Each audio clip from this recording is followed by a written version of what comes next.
Ho, ho, ho, everybody, and welcome to the Jim Cornette Experience. It's Christmas weekend.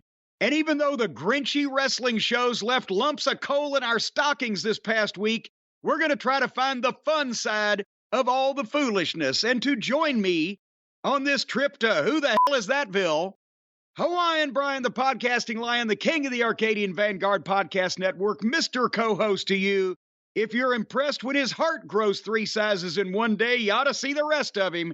The great Brian Last, everybody. Aloha, Jim. A pleasure to be here once again. Another fun week of wrestling. I enjoyed this week. Happy Chinooka to you and your people from your part of the world. Well, thank you very much. It's still ongoing as we are recording, and Christmas right around the corner, a fun time of the year. Happy Festivus for the people like me who have grievances that they need to air with many people around the world. So just a joyous, celebratory holiday season all the way around. And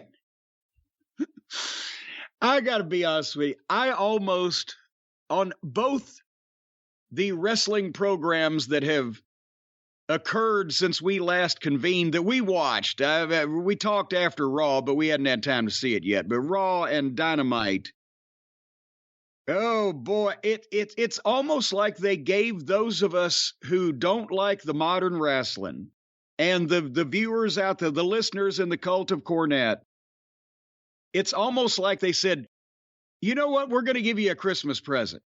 We know that Cornette don't like to talk about modern wrestling, and we know y'all don't like to watch modern wrestling, so we're going to make this the most entertaining show for people who don't like modern wrestling that we possibly can. There were over one person said one of the segments we'll get to was the Plan 9 from outer space of wrestling angles. I think that kind of summed it up. It was. Do you think everybody was worried about the weather, Brian? They were just worried about the weather this week. They had other things on their mind. The bomb cyclone. You haven't been bombed yet. You're about to be bombed.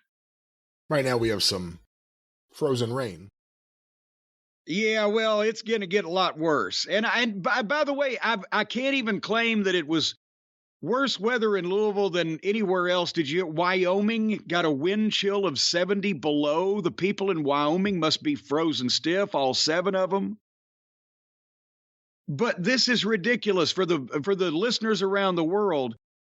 The Antarctic apparently sent it, not even Alaska, and not even just the goddamn the North Pole sent us a bomb cyclone and ridiculously high winds to go along with sub-zero temperatures. And it got to, did you hear the wind chill in Dallas, Texas at one point was 4 degrees below zero? I hadn't heard that, no. In Dallas, Texas. My first week in world class, I think I told this story before, so I won't go into egregious detail.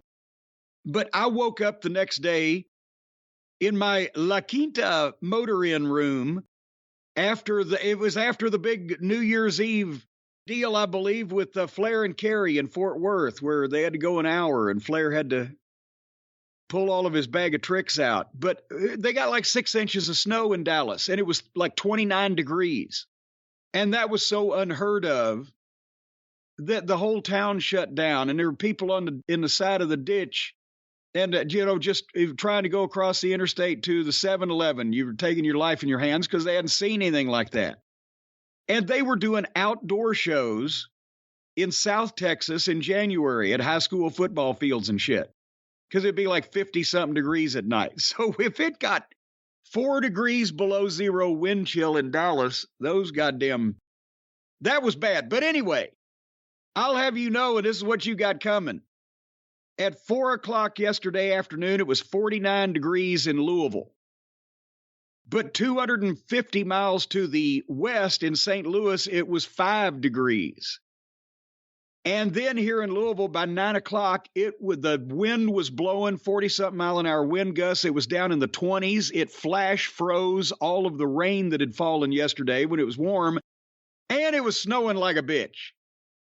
And by the time it got finished last night, was down to, I believe, it was 4 degrees below zero here at the castle. When I got up this morning, that was the air temperature. And they were forecasting the wind chill, depending on where you were, to be between I think 18 and 28 below zero. Here in Louisville, we haven't had it was a wind chill warning. We haven't had one of those in 7 years. As a matter of fact, the last time we had one, I'd made a drastic mistake and booked myself on 2 legend shows in the Carolinas. I could see the Rock and Roll Express and Tom Pritchard and Handsome Jimmy Valiant and blah, blah, blah. I figure, what the fuck, I'll work 2 days in January. Otherwise, I'll stay in the house. What are the odds? I left the house. It was 20 below wind chill. But anyway, so we got like 3 or 4 inches of snow. Nothing like the people in Buffalo are about to get another 2 feet or whatever. But the cold is ridiculous for this part of the country. And for most parts, I think they said 200 million people in the United States were under some kind of weather advisory, and the wind chills were going to be below freezing all the way down into Florida, which they've got iguanas comatose iguanas are falling out of the trees in Florida. Have you heard about this? Have you read about this? I've heard nothing about this, no. You know, the lizards, the iguanas, right? You see them when you go to Florida, they're running around. They're not, I'm not talking like 3 feet long, but the goddamn salamander. Well, I don't know what they call them up in New Jersey. But they made a movie about them one time, Night of the Iguana. You may have seen it. But anyway, they got the lizards, the iguanas, the whatever the fuck they are down in Florida. And they could get to be, 8 inches long, 10 inches long, I think. The ones that run around in, I don't know what they look like down in Alligator Alley, but down in downtown Orlando, across from Universal Studios, they can be that lengthy. But when it gets below like 40 degrees or whatever the cutoff point is, they go into hibernation. And so when these high winds and the sudden drops in temperatures, when it blows through, if they're in the trees or hanging out on a tree limb or a fucking roof or a gutter or whatever, and they get sub-temperatured, they go into hibernation. They're like comatose, and they just fall off of wherever they are, and they're landing on people. And then people are thinking that they're fucking dead and picking them up and potentially trying to take them home, some kind of souvenir. But it's Florida, potentially have lunch. I don't fucking know. And then they come back to life when they get warmed up, and people are shocked. So beware of iguanas playing possum. I didn't make that up.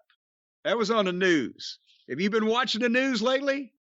No, I don't watch Kentucky's coverage of the Florida news too often. Well, no, this was it's a national news story. What show? Not the iguana on the MSNBC. It wasn't not the iguanas. It's the goddamn the news of the national weather emergencies, where it's cold everywhere, and it was 70 degrees below zero in Wyoming and things and such of that nature. They're alerting people to beware of the fucking iguanas playing possum down in Florida. Harley had to go out to piss, and she loves the snow. And she can't wait to go out in the snow. She doesn't understand wind chill. She doesn't understand it as 3 inches of snow when it's 28 degrees is different than 3 inches of snow when the wind chill's still in the teens below zero, right? So I put 4 coats on. Stace wrapped up. She looked like the fucking kid in the Christmas Story. Because it's darling. You got to see the little princess. She jumps out there and starts running through the and it's powdery snow because it's a cold. She starts running through that and just burrows her nose into the snow and goes several feet and throws it up in the air and comes up looking like Pacino and Scarface. And she just romps and romps until we freeze stiff and there's icicles hanging off our nose, and we've got to encourage her to come back in. But she has fun, but the other woodland creatures, I saw her out there second time she went out. She had a pair of jumper cables trying to jumpstart a squirrel to get a good chase going. It's so cold, I'll have you know. What weather-related talk do you have to contribute before we move on? I don't have any weather-related talk. Well, I just thought you might get in the spirit of the thing, a holiday. It's going to be a white Christmas. Doesn't that mean something even to your hardened heart? It'll be nice, but we're not there yet. Oh, you will be. So weather the weather. Let's move on with the non-weather portion. All right. Hey, if you think you're anxious to get finished with this program, I've got homemade cheesesteaks and chicken nuggets up on the menu tonight. We're blowing it out for the holidays. Homemade chicken nuggets in the sense that you actually got the ground chicken and made them, or you just bought them in the store? You don't grind chicken for nuggets. First of all, what do you? I don't know what cat would be chicken meatballs if you try to do that. So, I guess that's true.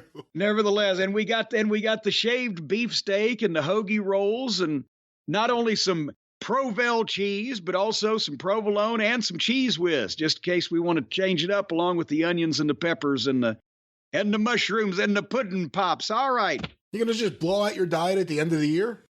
Well, I got some room. It's not normal that I've got room at the holidays to gain a few pounds. I can gain 5 pounds and still not be anywhere outside of my comfort zone. So I got room to. I'm trying to use my budget up at the end of the year. I want to thank everybody. A bunch of the cult members and friends around the world have sent cards to us, to Stace and I, for Christmas, and Harley. Harley gets, as a matter of fact, Harley gets more little presents than I do from the folks. They'll mail me something every once in a while, something we've talked about or whatever. I think I got 5 copies of the King of Quarters. What is the name of that goddamn movie? The Donkey Kong movie now? The King of Kong. The King of Kong, the King of Quarters, I was trying to say. But anyway, Harley gets more squeaky toys at this time of year. And Neely J, she loves the little gremlin you sent, whatever it is. You squeeze it and he goes. But anyway, I want to thank everybody for that, and also a few gift cards and some interest. I won't shame anybody with praising them too highly on what they've sent. And John, you know who you are.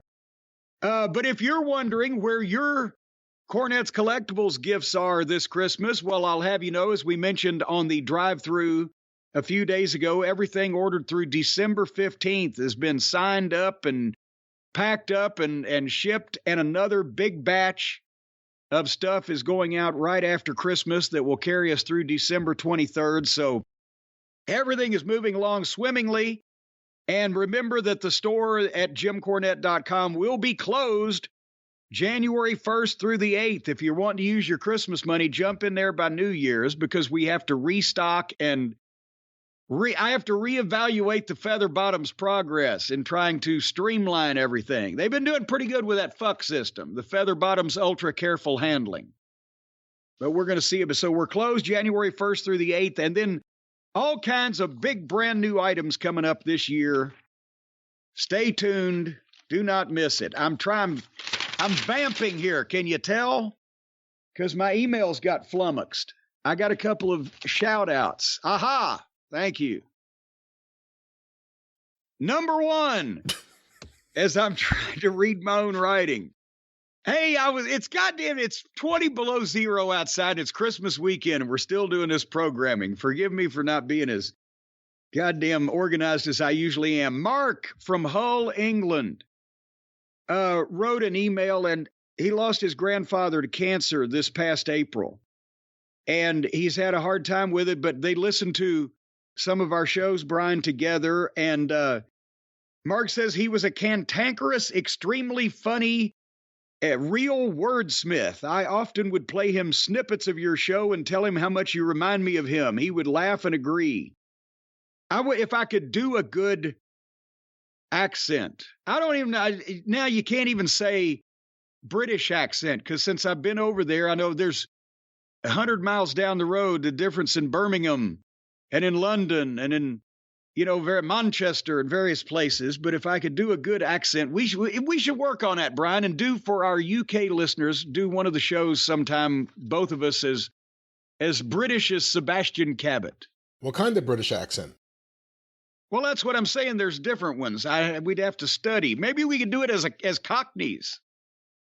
I'll knock you on your bottle and glass. Is that what that is? That's Cockney?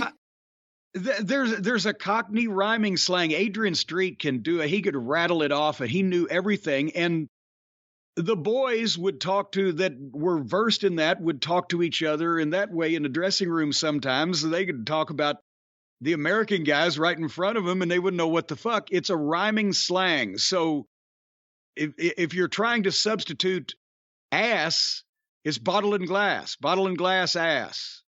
I'll knock you on your bottle and glass. And now that I've said that, I bet you there's a bunch of listeners over there across the pond that are going to send me all kinds of examples, and we can read them on the air because it's funny as fuck.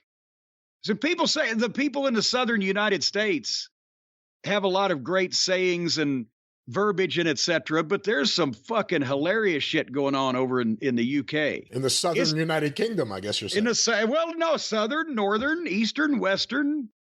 I don't know my way around over there. I don't know how to turn left or right to go to Germany or whatever, but it's only really in the northeastern United States with you boring assholes that people aren't colorful with their language. Well, they're colorful. The times you were in England, you weren't tempted at all to hop over to France? Check it out?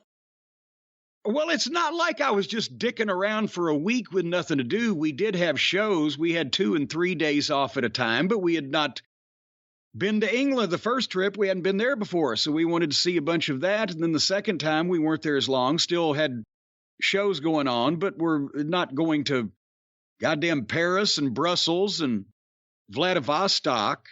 I said France. Well, yes, that's why I included Paris first, but we couldn't just be bopping around the whole goddamn world like they used to back in the vaudeville days. I would kind of like that, I think.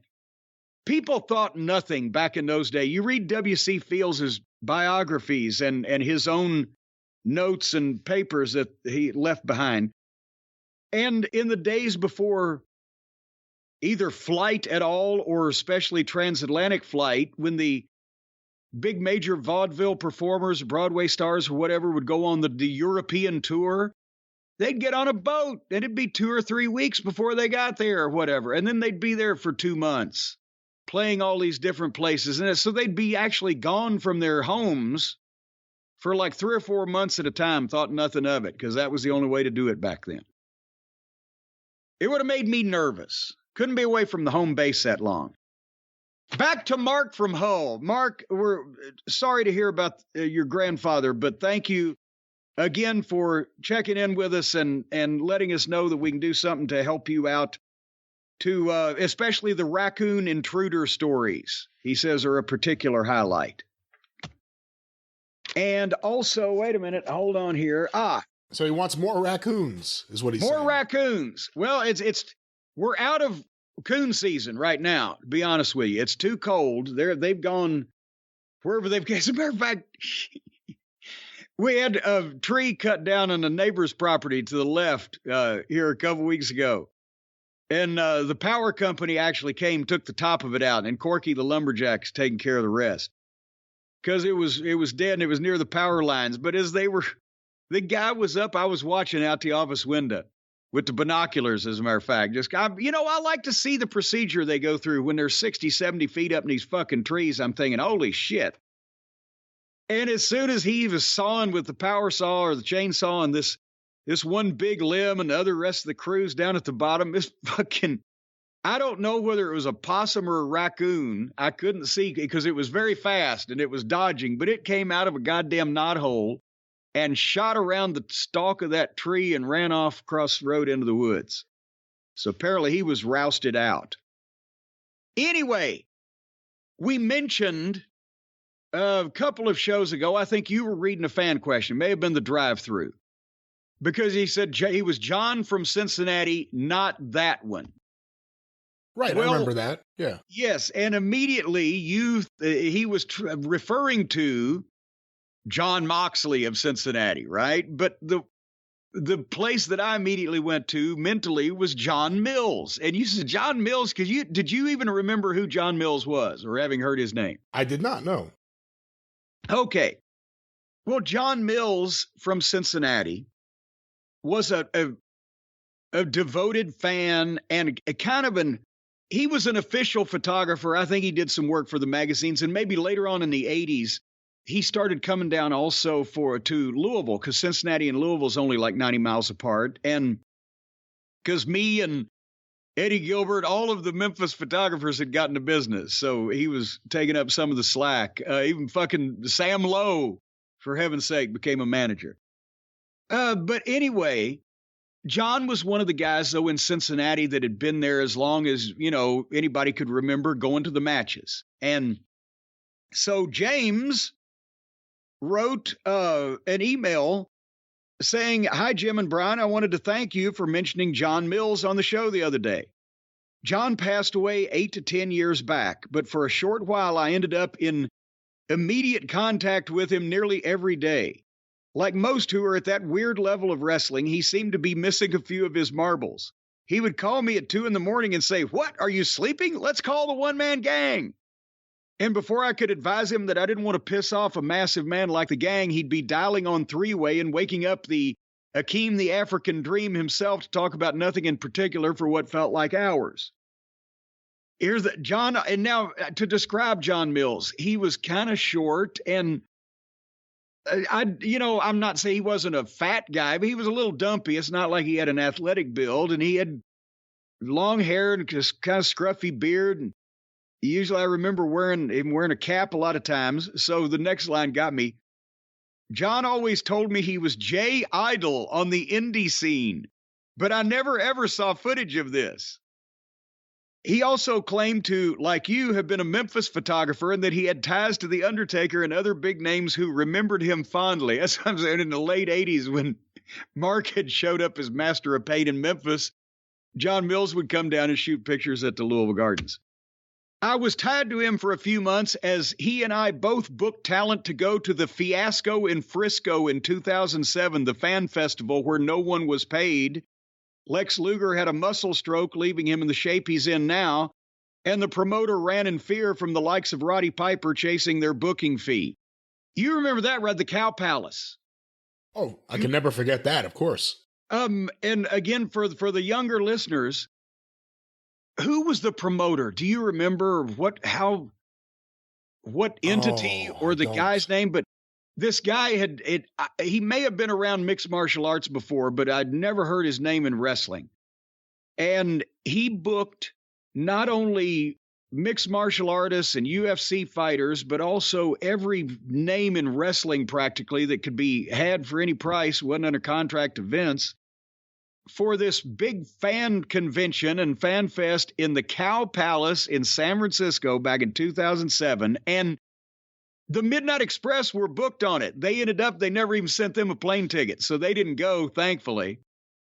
When I heard about it, Brian, I think somebody told me it was in the Cow Palace, which is a 16,000-seat arena in San Francisco, from a guy that nobody'd ever heard of, and gave me the talent list that was booked. I said I wouldn't be anywhere near there. If I was going to get on a plane, I would not be anywhere near that because somebody's going to get shot. And wasn't there a story where one of the fucking UFC guys actually was going for a gun or pulled a gun or something happened, but they were waving it about? Well, what happened? Was it Don Fry that I'm thinking of got beat up in the hotel? Maybe that's the wrong wording. Let me look that part up. I don't remember. Got in a fight. I don't know if anybody got, But yeah, because some of the MMA fighters had beef with each other and ran into each other. Nobody got paid. People had showed up based on either getting a plane ticket or potentially a deposit, but there was no more money to be had. There were no fans. It was a giant fiasco that made all kinds of news. And that's where poor Luger rode across the country on that plane. He told me a story himself with his head turned, talking to the person next to him in a pleasant manner for 5 hours, and woke up the next day, couldn't turn his head, and was paralyzed. But anyway, back to John Mills. This email. I just found something here. Did you find something? Apparently, Don Fry was knocked out. Some people say he was sucker punched by Leland Chapman, who is from Dog the Bounty Hunter. He's one of the delinquent sons of Dog the Bounty Hunter. Yes. So then they were involved also. He had bounty hunters, wrestlers, and MMA fighters. What can possibly go wrong? And then the hotel called the police. That's what the next thing here is. It's all fun and games till the cops get involved. But anyway, all right. But so they were involved there. And James goes on to say, John called me during one of his later years and sounded bad. Then he just stopped calling altogether, and soon enough I'd read online from one of his closer friends that he had died. I believe I wrote the only wrestling site report of his passing, and as most had no idea who he was, but I knew him enough to know him as the strange, sweet, possibly slow man who may or may not have done half the things he claimed to.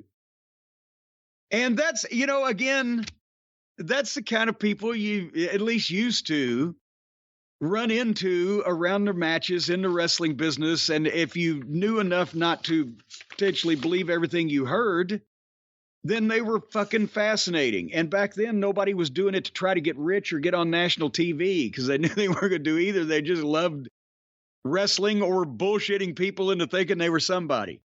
And Cincinnati had a history of, shall we say, unique and bizarre individuals hanging around the matches there too. Going back to the Sheik day, have you ever heard about Mikey?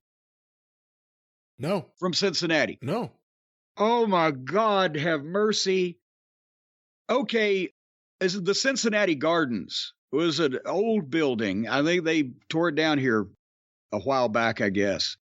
But they had matches there, I'm pretty sure, going back to the 40s. But the Sheik, it was a huge hotbed, and it's a 12,000-seat building. And in the late 50s, early 60s, that was part of the Barnett territory. But the Sheik was huge there on top. And then, obviously, later on, he got Michigan and Ohio and ran there for years and years. And they did mega business until the mid-70s when Detroit and all the other Sheiks' business went down. But anyway, they were real old style, and they still had the second that would go to ringside with either a special shirt or jacket or whatever to identify them as second, to take the jackets from the guys when they were introduced and the whole 9 yards. And then it kind of boiled down to when the Sheik's territory folded up, because I'm pretty sure he was there for the Sheik too. He was definitely at the matches. I think he was doing the same thing. And then when Georgia started running, and later on Crockett started running Cincinnati Gardens, Mikey, one of the seconds, one of the ring stooges, just kind of came with the building. And because I don't know how that this individual passed muster with Ole Anderson or Jim Crockett or anybody to get in the locker room, except that he came with the building, right? That's the only way, because Mikey, bless him, was like 5'2" and 100 pounds and looked like if Richard Simmons's grandmother, didn't really take good care of herself. He was just small and shriveled and had this voice like this. And he was as flamboyantly gay as could possibly be in the 70s and 80s. And if somebody in the locker room, which he would come in and he'd be bringing soft drinks, or he'd be bringing a 6-pack of beer, he'd be bringing the jackets back, or he'd be fetching something for the announcer. He's the errand guy, and he had a ton of energy, and he was fucking hilarious. If you weren't goddamn anti-gay, it was the funniest fucking thing to see him make these giant guys squirm. Because if somebody in the locker room said, "Boy, it sure is cold tonight," he would figure out some way to translate that into a joke about sucking their dicks. It didn't matter what they said. Or he would, "I got to take you down to the bathhouse with me. You'd be a real hit." I think he said that to Crusher Darso on that cruise ship. And some of the guys, because they were used to him, would, "Yeah, hey, Mikey." And other of the guys that didn't know how to take it or were uncomfortable with it, you've never seen fucking people's assholes tighten up like that in your life. And I often wonder what happened to fucking, because he looked, I don't know how old he was in the 80s. He had to be 50 then, maybe almost. Just this little shriveled up character, but what a fucking unique personality. How old he'd be? He'd be almost 90 now. There's no way Mikey's still around. Does anybody in Cincinnati know what happened to Mikey? Let me know. All righty. And then I'll take you in the basement. Yeah, and I'll take you in the basement. And oh my God. Anyway, You know, Ric Flair is going to be profiled on the Cock this week. Apparently, the day after Christmas is the premiere of, what is the title? Becoming Ric Flair or Being Ric Flair? I'm funding Ric Flair. Hey, come on, goddammit. It's a WWE produced piece. Puff piece, they call them. Well, no, now we don't know that because there's been some tantalizing quotes in the preview or the trailer, as they say in the biz. But we got to talk about. We are recording. We'll talk about this in a second. But we're recording this show today. Obviously, no, we recorded this show yesterday. We're recording this show right now, and then for Christmas week, we're going to have a variety of omnibus releases and special programming. But the next time that we do some live cut-ins and clips, especially if any big news takes place, we got to talk about this documentary. But Flair says it's going to blow the 30 for 30 on him away. Now, it's going to almost have to be more complimentary. So we will see what happens. But I'm well, now you know it's true. It would almost happen. No, but I mean, he says it'll blow it away. Is there anyone more full of shit than Ric Flair about now, everything? Come on now. Yeah, this one that's going to be nice to me is going to blow away the one that painted a dark picture of me. Now see, shame on you, Brian Last, if you trying to put the mouth on this documentary before you've said what's going to happen. Are you going to have to come back out here and eat crow if they include all of Rick's faults and foibles as well as his fame and fortune?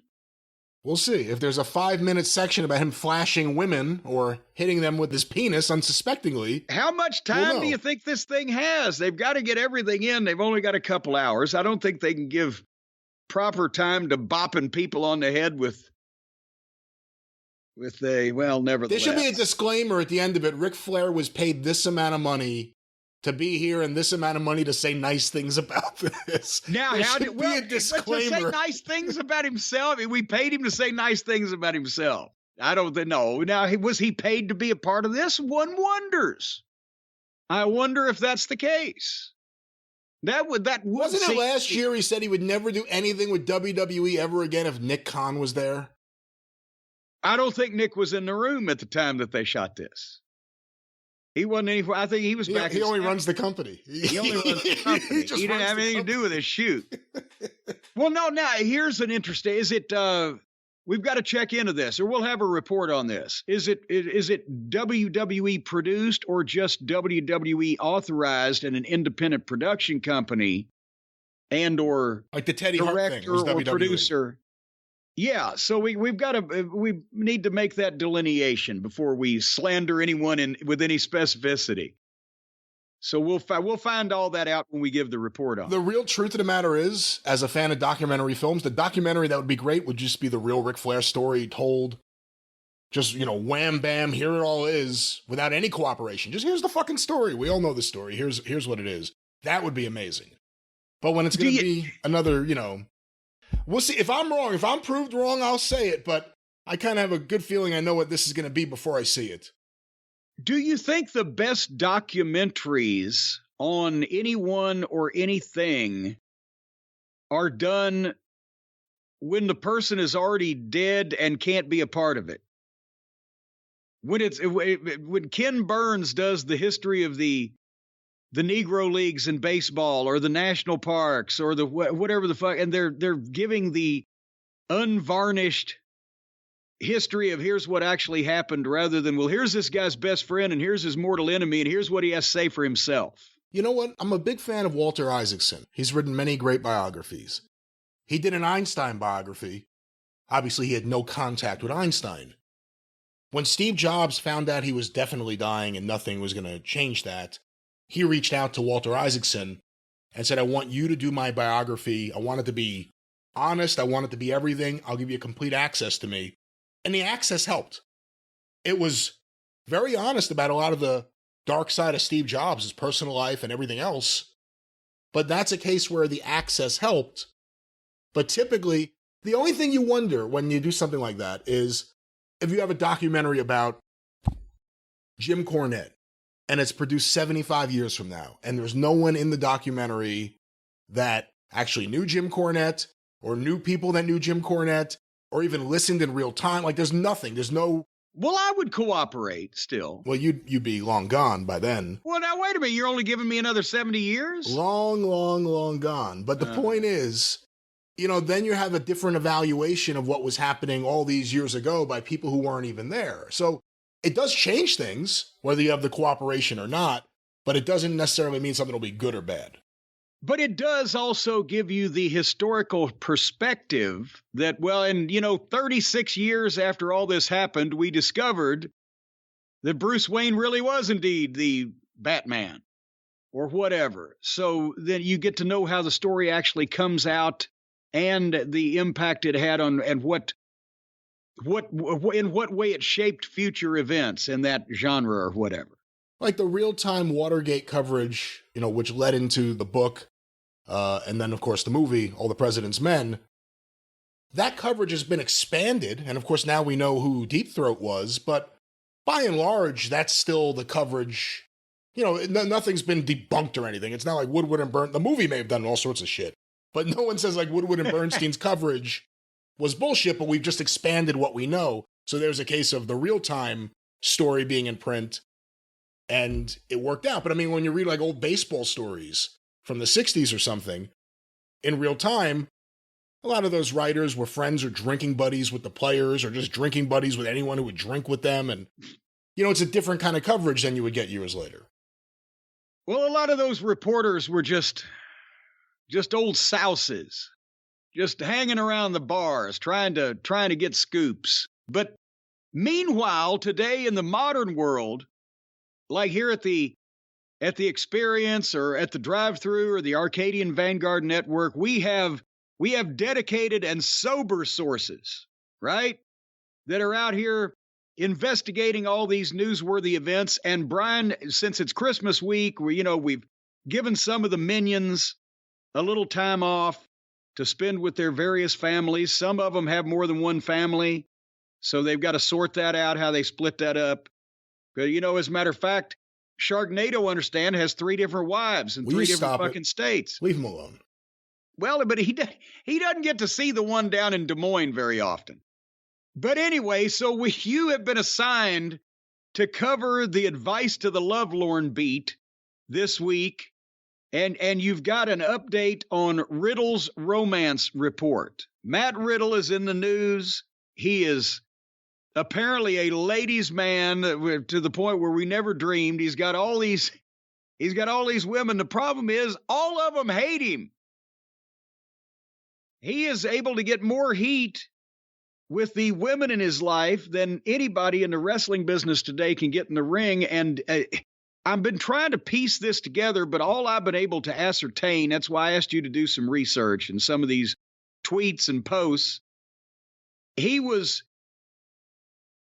divorced last year. I don't know whether it was because he was messing around with a porn star, but the porn star that he's been messing around with has now turned on him because she found out that he was messing around on her with another porn star.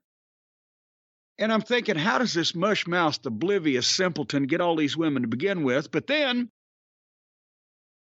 I realized that substances may be involved, because one of the bones of contention between porn star A and Mr. Riddle is that he told her he had quit doing drugs and wasn't messing around, only to find out that he was doing drugs with another porn star, and because of that has to go to rehab and screwed up the holiday vacation that he was going to take with porn star A.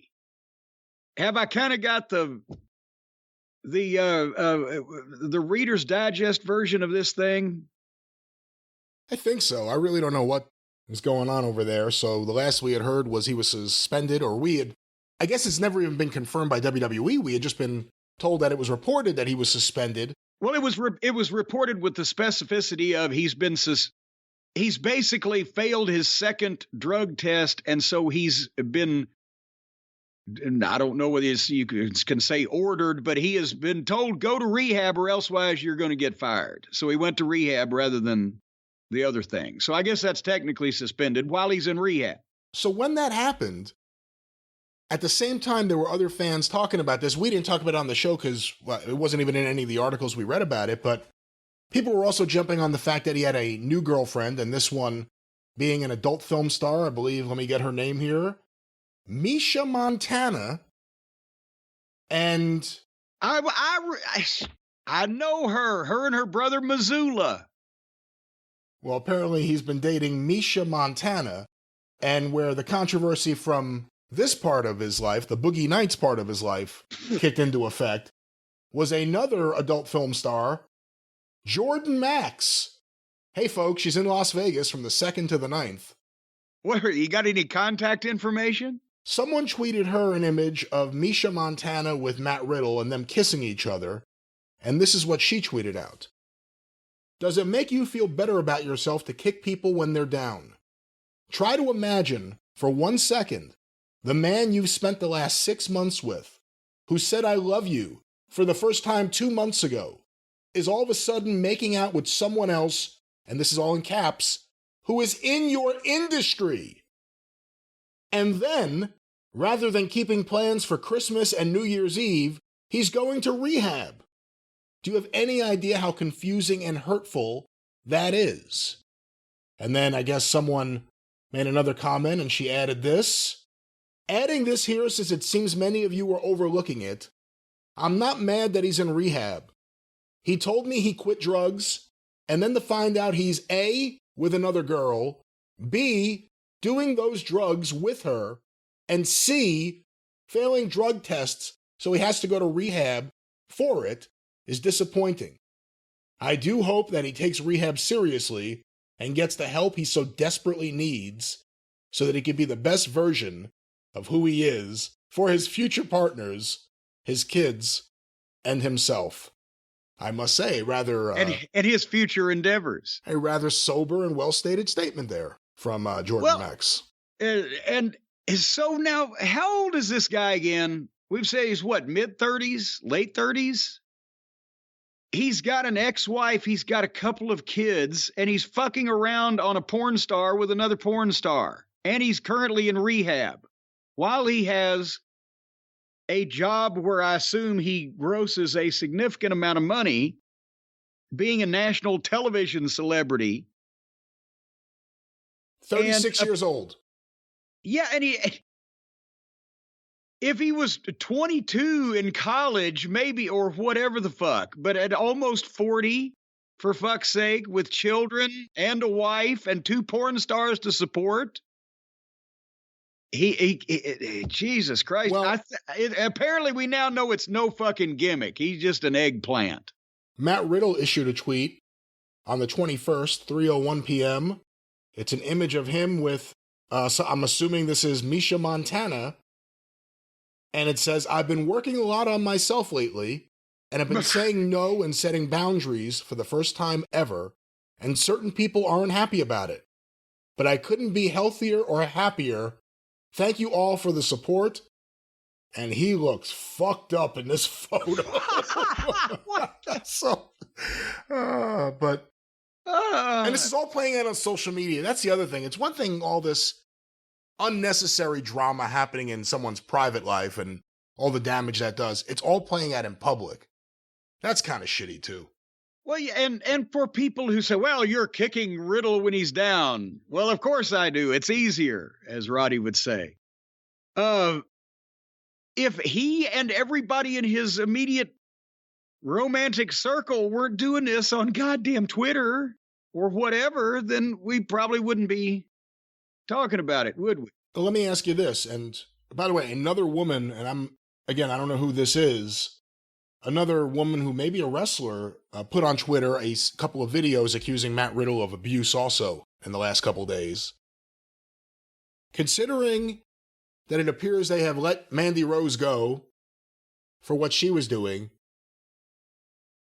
all this Riddle stuff. Again, WWE, you're trying to market to kids even though your audience is much older. If you got this guy dating multiple porn stars, cheating on the one who seemed like she had her head together with the one who's doing the drugs with him, he's doing drugs and failing drug tests. What do you do with Riddle? Oh boy, that's a riddle. That's an enigma, a conundrum. And before anybody says, well, it's sexist, or he's dating porn stars, everybody should be able to find love. Yeah, we don't care if he dates porn stars or billy goats. Right. But don't date animals. I do care if he don't date animals. Well, I was about to finish the statement. See, it'll tie it all up in a nice little bow. We don't care who or what he dates as long as he's not on the front page of the fucking newspaper or on the front page of TMZ or on the websites or whatever, with them and being accused of being unfaithful or abusive by others of them.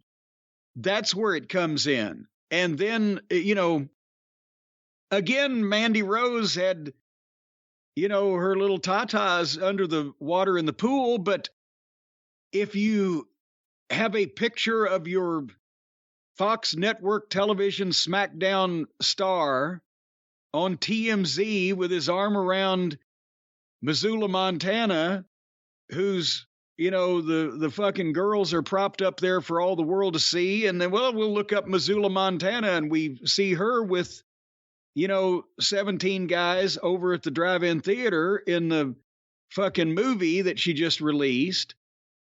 And the kids are looking at that. Then it all starts feeding on each other. I would suggest that he possibly, for professionally and personally, it might be better if he had a quieter, more private dating life. It was less turmoil filled to bubble over into shit like this while he's on Fox and working for the WWE. And if you want to have lots of girlfriends, do it. Just don't lie to them. That would be another idea. Don't mislead them. Don't live separate lives with everyone. Just be open and honest with everyone. There you go. I knew you would come up with it, Brian. You on the Riddle romance report beat this week would be able to tie this all up into a neat little bow. So that's all Matt needs to do is once Riddle's out of rehab, then he can rehab his romances. Should WWE use this? It's been years since Val Venus. You could have a brand new Riddle coming out of rehab. Embrace it. You already knew he liked weed. Now we know he likes women. And he could have all sorts of women all around the country.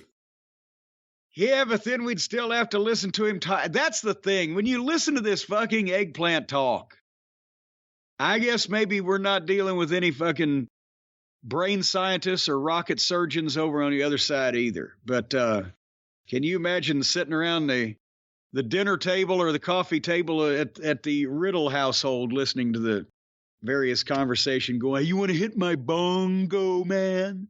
All kidding aside, if you're WWE, is it becoming increasingly hard to find a way to have long-term plans for Matt Riddle?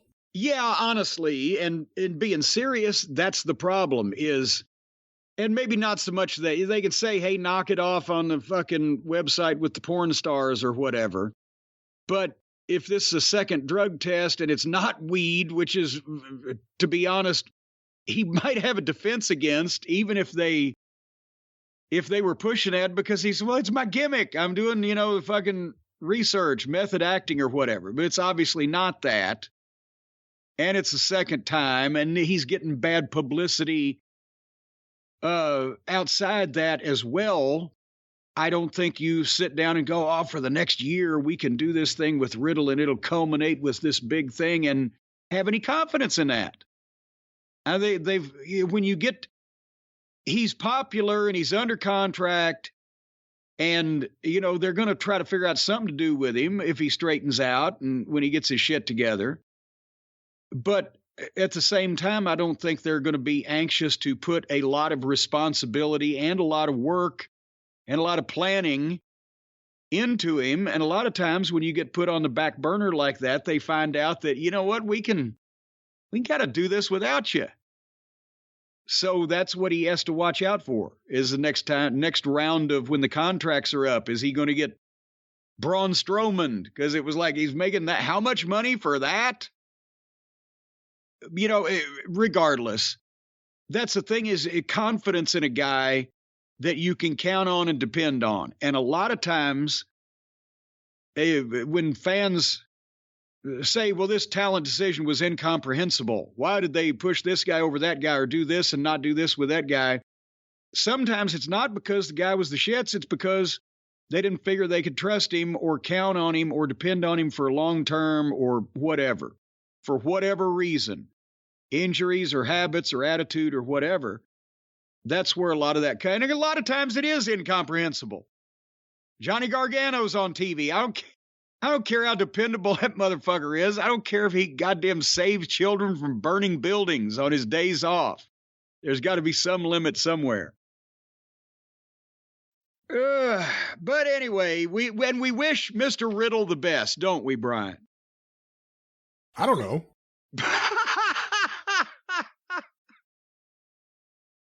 Well, we certainly hope that he straightens out his situation and all the porn stars get happier with him. I hope he gets his shit together. I don't know if I wish him the best. He seems like a rotten guy the more we hear about this fucking like a guy. Rotten apple. Yeah. Well, you know what the thing is, Brian? I've said this a million times. If you sleep with porn stars, that doesn't necessarily mean you're still going to get a good night's sleep. No. You've not only got to have the company, but you've got to have the surface. For whatever you want to do with a porn star, you got to have the proper playing field. And our friends at Helix Sleep are the ones that tailor those mattresses based on all your unique preferences, sleep preferences, and otherwise. I mean, they've got mattresses made for people who like to sleep on their side, or on their back, or on their stomach, or doggy style, or reverse cowgirl. Whatever the position you want for whatever activity you're going to try out on your brand new high-quality Helix mattress, they've got one for it. If you sweat a lot during evening activities, they got a mattress that'll cool you down. If you're a big and tall individual or individuals, let's say you weigh 350 pounds and your wife weighs 562. Well, that's a combined 974 pounds. That means you have a 33.33% chance of busting the shit out of your bed frame and mattress when you do it donkey style. So that means that you've got to go to the Helix Sleep big and tall sleeper mattress that's made to take punishment like that comes when hippopotamuses are coupling.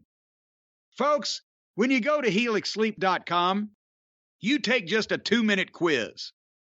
And that's the way that they determine the exact mattress that they manufacture to recommend to you based on all of the things that you like. So again, it's just something like the temperature and the positions you like to sleep in and any type of sexual activity that you've ever been indicted for or charged with, even if the case was thrown out.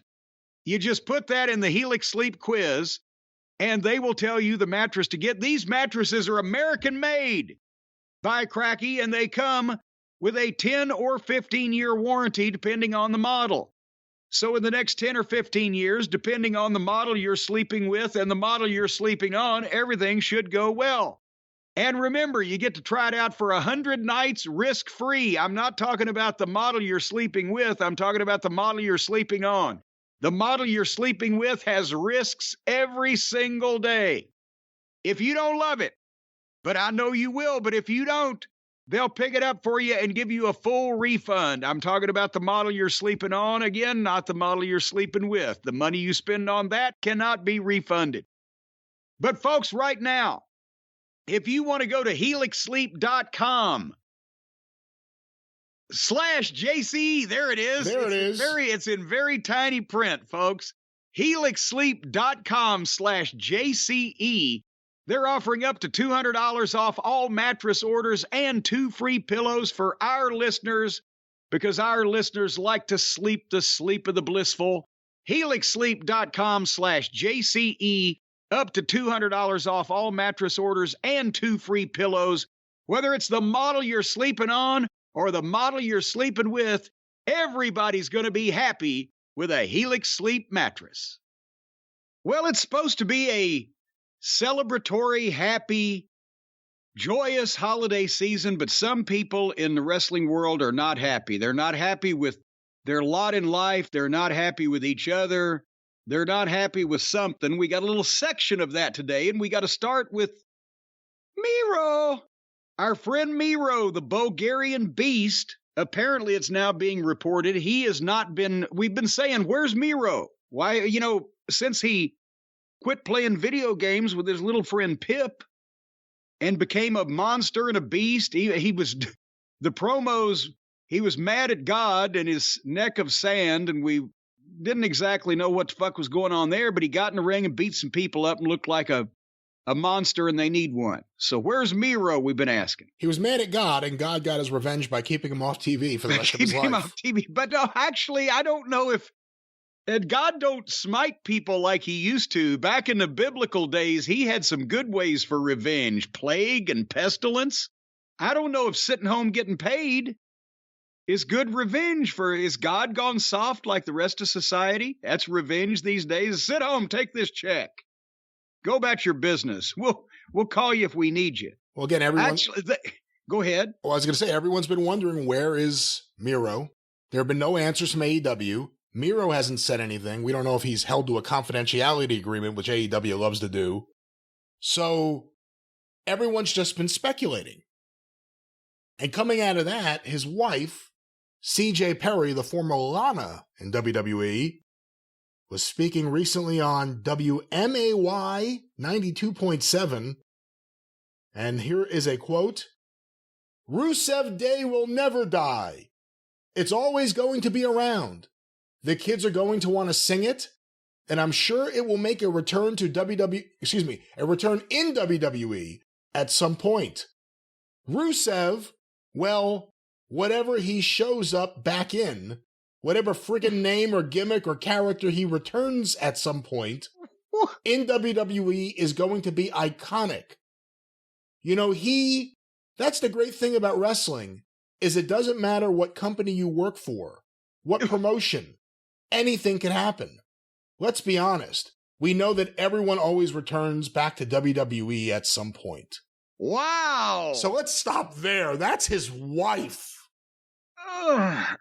If you're there's a lot of different ways to look at it, but as a wrestling executive, as a promotion owner, as a booker, as a promoter, what do you think of something like that's getting out there? Boy, howdy. And I'm not talking about the Wyatt family. Obviously, she's not just making this up. One would think that she is reflecting potential conversations that they have had, whether in their marital bed or on their marital couch or in their marital kitchen, because they're married. They talk to each other a lot, one would think. They haven't been married long enough, they don't talk to each other. And one would think that she wouldn't just be saying something like that out of the blue if it had never been discussed, or if he was saying, "Well, I love it here, honey, and I never want to go back to the evil empire." But also the idea, because we've heard about the wrestling wives, equivalent of the stage mothers in the business, from over various eras and periods of time. But now that these comments can be, boom, disseminated that quickly, that easily, and everybody can see them, combined with several people now have reported that Miro was planned to be at there was a match planned for him at Full Gear, and he would have been on television before that, some period of time before that, to obviously set that up and promote it or whatever. But he didn't like the creative that was presented to him by Tony. Now, I'm not going to take up for Tony Khan's booking. I can't imagine that anybody in their right mind would like the creative that Tony Khan presents to them. But he also works there for what one would imagine is a significant amount of money. And, do you want me to give the Ole Anderson or the traditional old school booker response to, "I don't like that doesn't work for me, brother, unless you're Hulk Hogan"? Well, then you don't work for me, brother. That would be what that would be. But let's say Tony, well, go ahead. I was going to say, I have this fucking squeaky chair. I was going to say, now I'm getting mad like Miro. I was going to say I have something here from Dave Meltzer who talked about it, and this got things going even further. In September, Tony Khan came to Miro and had this idea, which would go to a match on the November pay-per-view, and Miro didn't want to do it. A lot of the people that come from WWE are very leery, obviously Bryan Danielson being the exception, about doing jobs. And then it becomes very difficult to book when you don't really want to do programs where you're going to lose. But anyway, that's burying the lead right there. But anyway, they went through and now November's over and now we're in a new cycle and they were going to bring him back and try to come up with ideas for him. And they very well may. Then his wife comes in and says Rusev Day is going to come back to WWE. Everybody comes back to WWE. And this is from Dave again. If I'm Tony Khan at this point, given everything that's happened, and the wife of one of the wrestlers goes and says essentially, everyone goes back to WWE, it's kind of like, why waste my time pushing this guy? I've got 100 guys on the roster, it's more than that, who want to be here, and now you've got these guys who want to be in WWE. So again, this ties back into... Okay, but again, when did the booker's directions become the booker's suggestions? Is one part of it. Yes, I can understand in the old days they you don't want to do this? Well, and you don't want to do the job, you don't have a job.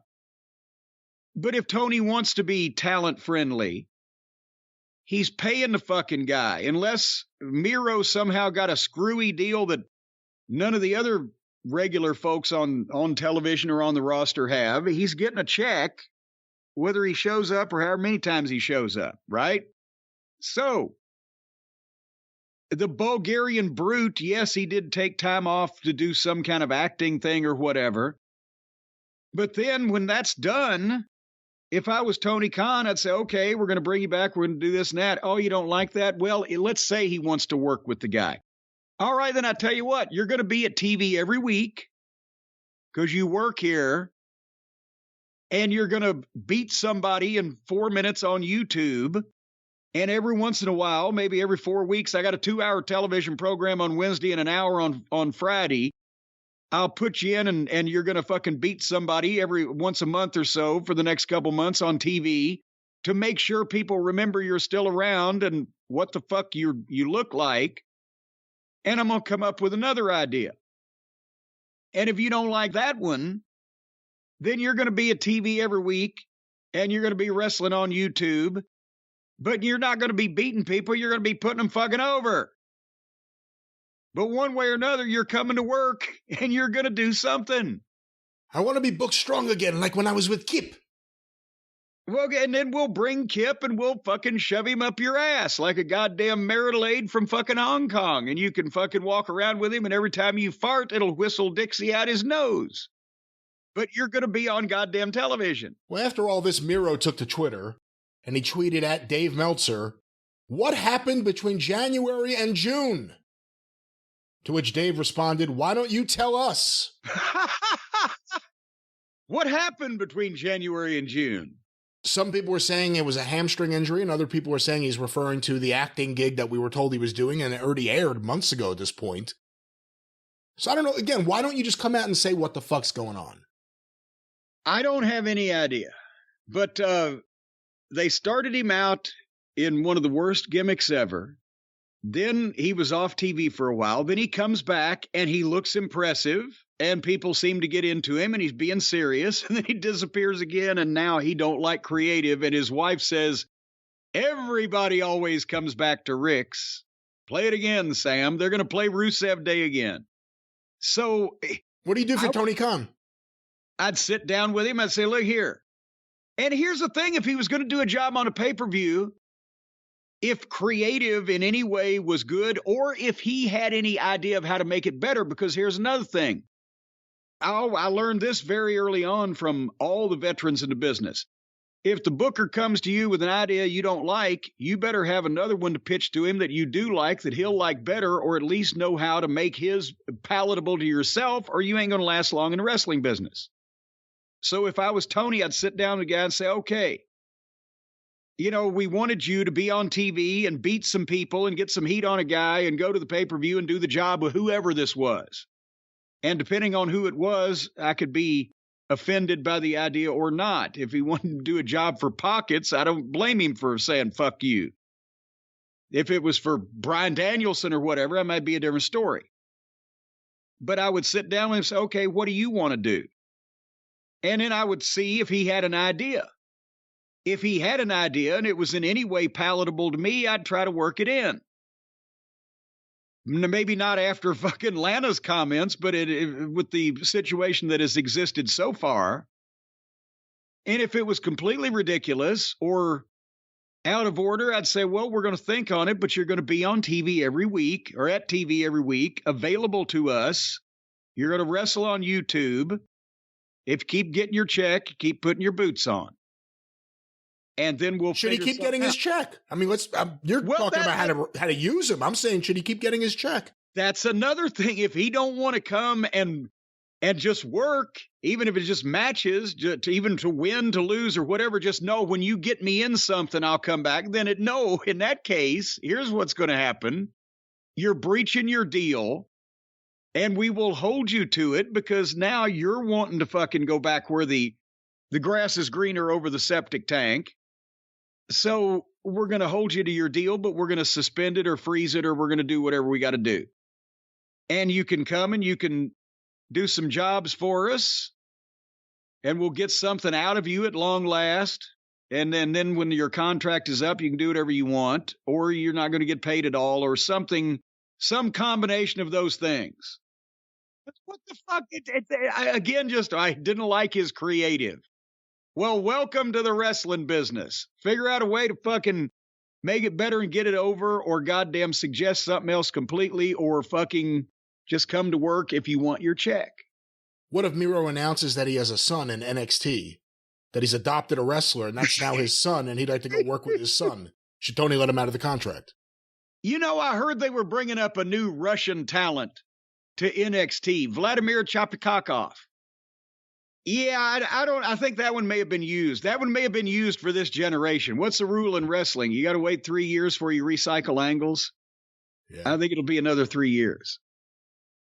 But there's more talent strife than just Miro in AEW, or at least part of them are in AEW. And I asked you if you could look into this also, because 2 of these guys are from up your neck of the woods, up in the Big Apple. But apparently now, in AEW, they have trademarked or trying to trademark a tag team name for, who is it? It's Bald-Headed Fester, Uncle Luther, or Uncle Fester, Dr. Luther. Yes, Luther. Is it Serpentico, the little skinny fake luchador with the horrible physique? It looks like if he got sunburned, he'd look like a thermometer. That does indeed sound like the description of Serpentico, yes. And there's another one. There's 3 of them. Who's the other one in there? Angelico, the guy that looks like a wacky waving arm inflatable tube man when he meanders down to the ring. They are trying to trademark the term SAP. It's Spanish. What is it? What's that stand for? Spanish Announce Project. Spanish Announce Project. And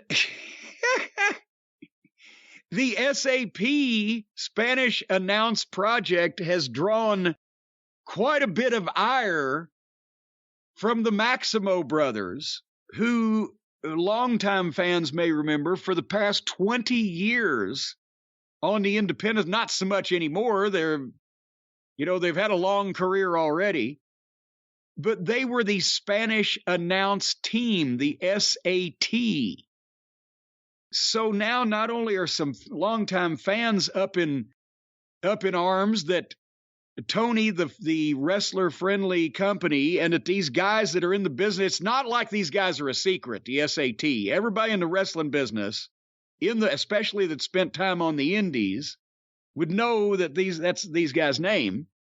So fans are up in arms, but also the Maximo brothers themselves, none too pleased, and have been threatening various forms of violence and aggravated mayhem, from what I understand. Can you shed any light on this? Yeah, I'm looking into it right now. And let me just say for the record, I've seen the name, the SAT, or the SATs, I don't know what they are, out there before. And I've seen the name, the Maximos. I feel like I knew who the Maximos were. I thought the SATs were like an academic tag team. I didn't really understand what the gimmick was. No, for heaven's sake. The SATs are that test that you didn't have to even fucking bother with back then because you were independently wealthy even in those days. But the Spanish announce team, because it started as a rib in the late 90s when the WWF started allowing one of the announcers' desks to be broken. Vince would never let the main feed desk be fucked with. He didn't want the English language announcers for the main pay-per-view, the biggest audience, to go off the air. So every time anybody wanted to do a table spot, they had to do it to the Spanish announce team that was sitting there, Hugo Savinovich and Carlos Cabrera. They were the only other announce team at ringside at the time for the big shows. And now, of course, we've seen, they got Slapko Fudd and Fubar Makafakalube and all those guys from every country in the world. But so then the Maximos, Jose and Joel, started doing the Spanish announce team, and they're the high-flying team, and they broke tables. And it was a pun back in those days that the smart fans got, and then it became their thing. So what do you got now? Well, I got a few things. Here's some audio of, I guess, the actual moment, I don't know what this is on, AEW YouTube, where this trio formed their new group.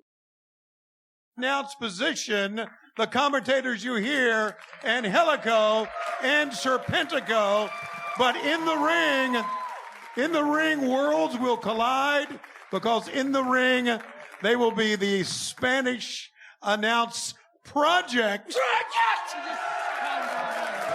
Yes, please.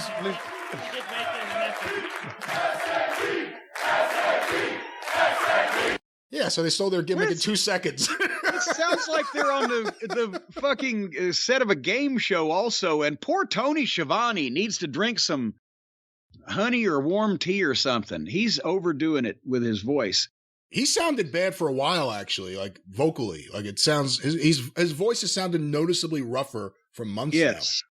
I worry about all the people that are about approximately the same age as I am. I don't want them to get anything, because then that reflects badly on the way I think about myself. But anyway, so the SATs are obviously not happy about three other, and the problem is, are any of these guys actually Hispanic in the SAP, the Spanish Announce Project?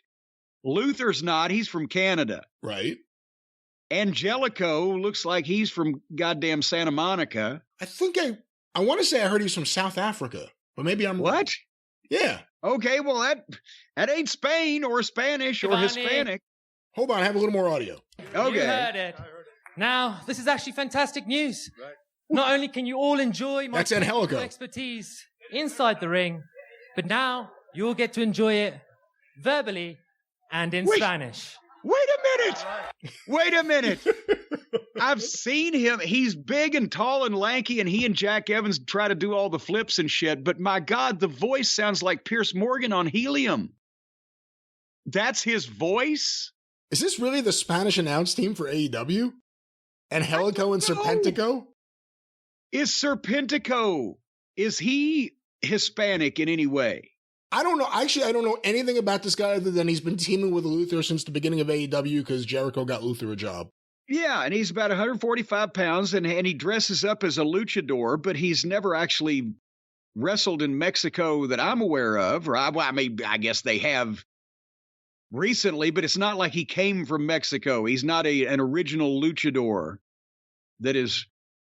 So the guy from South Africa, the guy from fucking Ontario, and the guy from... Well, here's Serpentico. Let's hear Serpentico. Y escuchen, cada lunes, cada martes, cada miércoles y cada viernes lo que podemos garantizar es 100% acción. ¿Por qué? Porque nosotros... All right, he may be able to do this. Well, shit. He can Spanish his ass off, can't he? So... But nevertheless. All right, 1 out of 3 ain't bad. 1 out of 3 ain't bad. You got Canada, you got Mexico, and South Africa represented from fucking little of the South African Mickey Mouse over there. But still. Well, I'm looking to see what I can find out. Apparently, the two Maximos have, no surprise here, 2 different Twitter accounts. So I'm trying to check out both of them. On the Real Jose Maximo Twitter account, there's a pinned tweet. Yo, King Serpentico, you fucking mark. Literally trying to steal our gimmick and name, really? You think this is going to fly, homie? I hope AEW pays you enough to just do those shows because you can't show up to indies. Hashtag SAT, hashtag real ones. And then there's a couple other tweets here. This is from Joel Maximo, at Real Joel Maximo, I should say. If we don't get a call in the next 2 days, this will look so bad for you, AEW, in our world. Here, our people stick together. They're not blind. Y'all really are wrong about this. And they attached Tony Khan and AEW to it, and then, this will go on forever if we don't get our dues, AEW. We are a very different monster, and taking from us, without a permission or consent, Tony Khan is giving us the green light on all the foolishness the SAT can produce alongside our city, our people. Hashtag pretenders, hashtag AEW. So you don't think they're working an angle here? It will never be over. I mean, again, if you apply common sense, sometimes that bites you in the ass when it comes to AEW and the booking or the matchmaking or whatever. But I don't really understand why that they would go to not only this much effort, but also to bring Tony Khan into it and make him look bad in front of the fans who are sympathetic to the wrestler's plight, to put a fat 50-something-year-old fucking outlaw guy that got a favor job from Jericho, a miscellaneous small fucking, regular looking luchador who, if he can do Spanish commentary and sounds like he can, that's great. But put them together in a group with a guy from South Africa who fucking has almost never been seen on that program. Make them a group. Tell they're going to be the Spanish announce team. Then give them a gimmick that is confusingly similar to and an almost direct ripoff of one that's been established by a team that was full-time on the indies years ago, but to my knowledge is not, wrestling every goddamn night of the week these days. I don't know their schedule, but. Hey, I have some audio. Hold on, I have some audio they posted. Okay, because I'm saying that doesn't make any sense unless these guys are all just friends and want to work together, but I don't even know why you would indulge that. Well, here's Real Joel Maximo. I was going to make this video to apologize to Tony Khan and AEW, and on behalf of the Maximo Brothers, our family, the SAT, the Spanish announce team, which we have been using since 1998. But then I found out that you guys put a trademark on the name SAP, Spanish Announce Project, to deliberately erase our legacy. And that how could any wrestler take that as a good? Like, your bookers there, Sanjay Dutt, Christopher Daniels, even Pat Buck, they know that we out here in the field. Sanjay Dutt and Christopher Daniels had great matches against us back in the days. They know exactly who we are. I mean, the fact that you have all these wrestlers in that locker room that see what's going on and don't say nothing, that's disrespectful to us. That's really disrespectful to us, because I thought that, being in the field and having the amount of skills that we have of teaching knowledge and giving, because that's what we've done for 20 years. We have gave our style, our moves, the way we do things in the wrestling ring, the way we do things outside of the wrestling ring. And now you trademark the name, SAP, to deliberately erase our legacy. The fans are not stupid. I keep saying that. Angelico, Serpentico, and Luther. Will you really see that match? Put them across the ring from us and really see what will happen in a match between the SAT and that fake ass SAP. And then to get a reaction like this, yes, to get a reaction like this out of me is because I really feel strong about this. You see, we let the Spanish Flies go, the Canadian Destroyers, the Tower of Dooms. Everybody does it on SmackDown, Raw, to Impact, and AEW, especially AEW. We have to talk about this, guys. Something must be done. You have to make it right. Make it right. Well, there it is. Yeah, you know what? I'm on his side. And you know what? That is the thing. By the way, the Spanish Fly, and we've talked about it's a ludicrous thing, the double backflip, but they started it, and the other stuff they were talking about, that's what they were doing. So whether we like it or not, at least we don't condone. Well, somebody else ought to come along and steal all these guys' shit, and they do it. So that is bullshit, because AEW trademarking that could fuck with these guys if they just go out there and try to do what they've always been doing. Well, Endor, again, even because you always got the legal mind, but even past trademarking that, because let's face it, I don't know that the Maximos ever actually legally trademarked SAT. Because the whole trademark thing is a modern thing in wrestling, too. You used to you knew what a guy's gimmick was, and either you tried to rip it off, however many Gorgeous George Grant, Gorgeous George Jr., whatever the fuck, or you honored and respected it, especially if you thought you might run across the other guy one day. But to just do something like that is so confusingly similar, and especially for a company that is, let's face it, AEW is an indie company with a big budget. They have a fan base, and they have a roster, and they have a mindset that is more indie wrestling oriented. And everybody on the indies, as the fella said just now, I can't remember if it was Joel or Jose, they know the SAT. And so this, I mean, either it's an elaborate work, or elsewise maybe either Luther or Serpentico or one of these guys is like, fuck those Maximos. I hate it. This is perfect opportunity to stick it to them. You wouldn't just do that. I can't imagine they're just, I don't know. I don't understand. That's the other thing. If they're working for what? For AEW YouTube? Yeah, well, yeah, again, they're never on the actual real television program. I don't know why they would try to trademark any goddamn thing for the YouTube show anyway. But I mean, and yeah, when the Express got hot, the Rock and Roll Express and the Midnight Express begat the Rock and Roll RPMs and the other Expresses and all that stuff. But there was never like a Twilight Express. And that's not even as close as SAP and SAT, Spanish Announce Team, Spanish Announce Project. That's just, oh my God.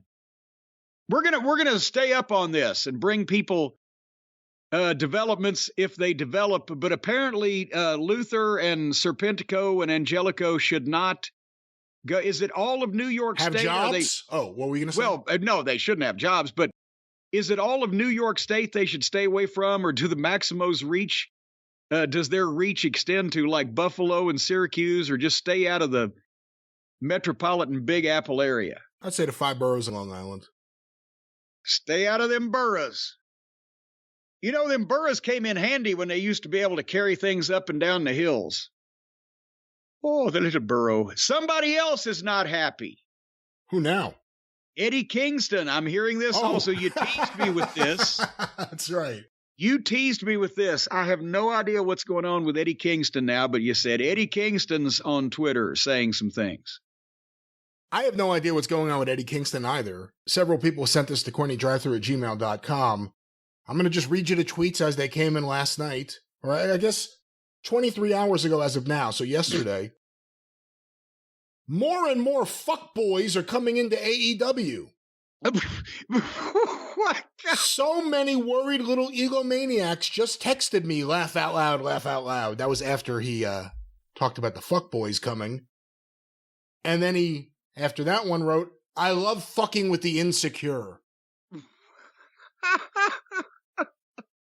So I told you that there was something with Eddie Kingston because people were sending it to me, but I have no idea what the fuck, or who the fuck maybe I should say in this case. Well, but now, okay, in in the Japanese wrestling culture, the young boys are the trainees and the guys wearing the short black shoes and the black tights and aren't allowed to be colorful or have gimmicks, and they show respect to the stars and they carry their bags and get their food and wash their backs and all that stuff. Those are the young boys. Now, what is that I guess the American AEW version of that is the fuck boys? Are they coming in and literally performing services for the upper echelon of the crew, or is there perhaps something? I feel bad now. The next person signed who shows up on TV, everyone's going to assume that's the fuck boy. The fuck boy.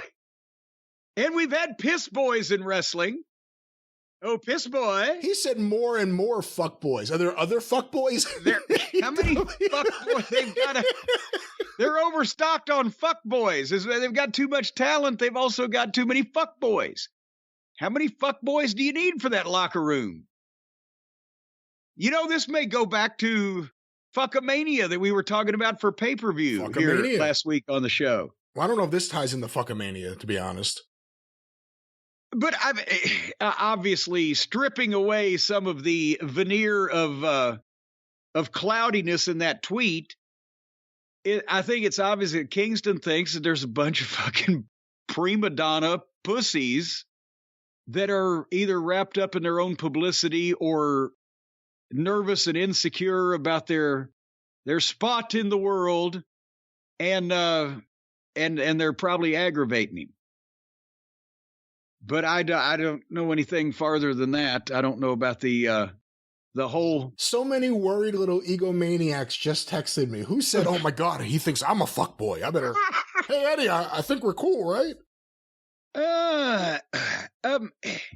But you know what? That's the way that the younger generation has been brought up. They think it's important if people are knocking you on Twitter or on social media or making, veiled comments or whatever. Is he talking about me? Hey, that's the way the kids are these days. 1983, the end of 83. Who would have been the guy in Mid-South Wrestling if there was Twitter saying, who are these guys that Watts is bringing in? Everyone's smaller than us. They got some manager I've never seen before. Who would have been the guy? Oh, God. I'm trying to think of who was in the locker room at that. God damn it. I can't think. Nikolai Volkov? No. Nicest guy in the world. Crusher Darso? No. Goddamn Butch Reed? Of course not.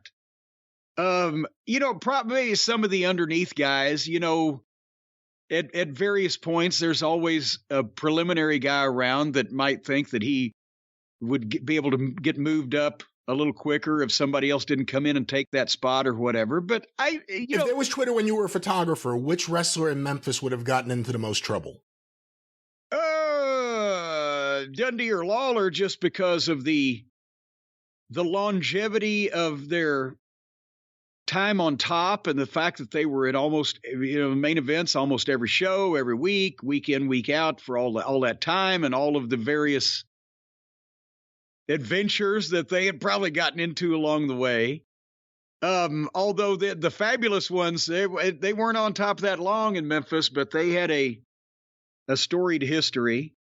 They had, I don't know if I should say, well, yeah, I don't think anybody's going to be harmed by this. They even had girls from Memphis. I know one girl specifically that would load themselves up in a car if they could get a car. We're talking teenage girls, and drove to Nashville to try to find them.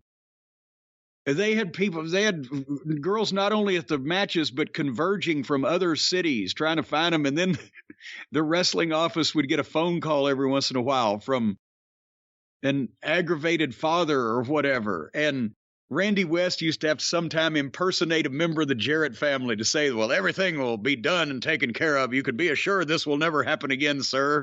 Yeah, my name's Henry. Bye. But, it just, a lot of guys were always insecure in the wrestling business. But nobody in those days was going to speak about it amongst small little groups in the locker room. It didn't get out to the greater world like this does. Well, I guess that's the update on, what did you call it? Wrestlers who were unhappy? Yeah, unhappy wrestlers. Pissed off pachyderms. You know what? I wonder if there was just some way that you could, I don't know, win money by trying to predict who the next wrestler is that's going to have a mental meltdown or a fiasco or a problem with management or don't like their creative or get in a backstage fight or a feud. What about if only our friends at Prize Picks, Brian? If only our friends at Prize Picks, in addition to all the other great sports that they cover, would give us the up or down, the more or less is what I'm trying to say, on how many guys are going to get in a fight backstage in the locker room at AEW at Wednesday Nights TV. Then, maybe we could use our inside knowledge to predict these things. But folks, if you want to win some money, up to 25 times your money on any entry, by the way, that's how much you can win. Then all you got to do is visit our friends at prizepicks.com or download the Prize Picks app. And there you will find that Prize Picks offers projections. And what are projections? We'll tell you what they are. That means they say that somebody is going to do something a certain number of times, and you try to determine whether they're right or wrong or whether it's going to be more or less, and then boom, you make your entries, and then you sit back and you watch the money roll in. And that includes sports like the NFL, the NBA, MLB, NHL, PGA, college football, college basketball, soccer, WNBA, esports, NASCAR, tennis, MMA, boxing, Euro basketball, cricket, disc golf, and locker room skirmishes in AEW. Well, we wish they'd add that one. Maybe they will if enough people ask for it. Again, folks, the entries can be made in 60 seconds or less. It's that easy. Safe and fast withdrawals. They're currently operational in over 30 states and Canada. Almost the amount of ground that's under a winter storm warning. And regardless of what star or what team or what sport or endeavor that you want to get in on this, folks, you can win some money and have fun doing it. It's always fun when you win money. Some plates may go down in value. You never know. However, they're going to start you out and give you an advantage because first-time users at prizepicks.com or on the Prize Picks app can receive a 100% instant deposit match up to $100 with the promo code JCE. If you put in the promo code JCE and deposit $100, they'll give you another $100. If you put in $50, they'll give you another $50.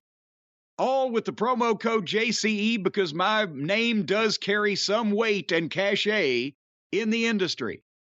And then all you got to do is pick good and pick and grin and win up to 25 times your money with our friends at Prize Picks. And I know, Brian, with your encyclopedic knowledge of baseball and the New York Mets, obviously you win as much money at this as Mandy Rose takes in on her OnlyFans every week. Well, I wouldn't say that much, but I could do fairly well.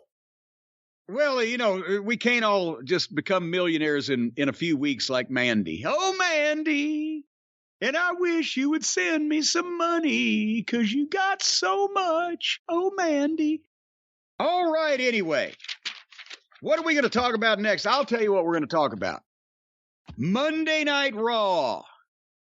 And I got to be honest with you, Brian. I misled you here because I said, okay, I read the recap online of the show, and really I'm going to watch. When I get time to skip through and see the Bloodline business, their interviews and whatever fucking happens. That sounded like that was really the gist of it, right? But as I started watching, or not watching, but observing this program, it was like with AEW this week, I don't almost know what to say. They're doing a lot of this shit on purpose, but it was like a car wreck or giraffes fucking. I couldn't look away.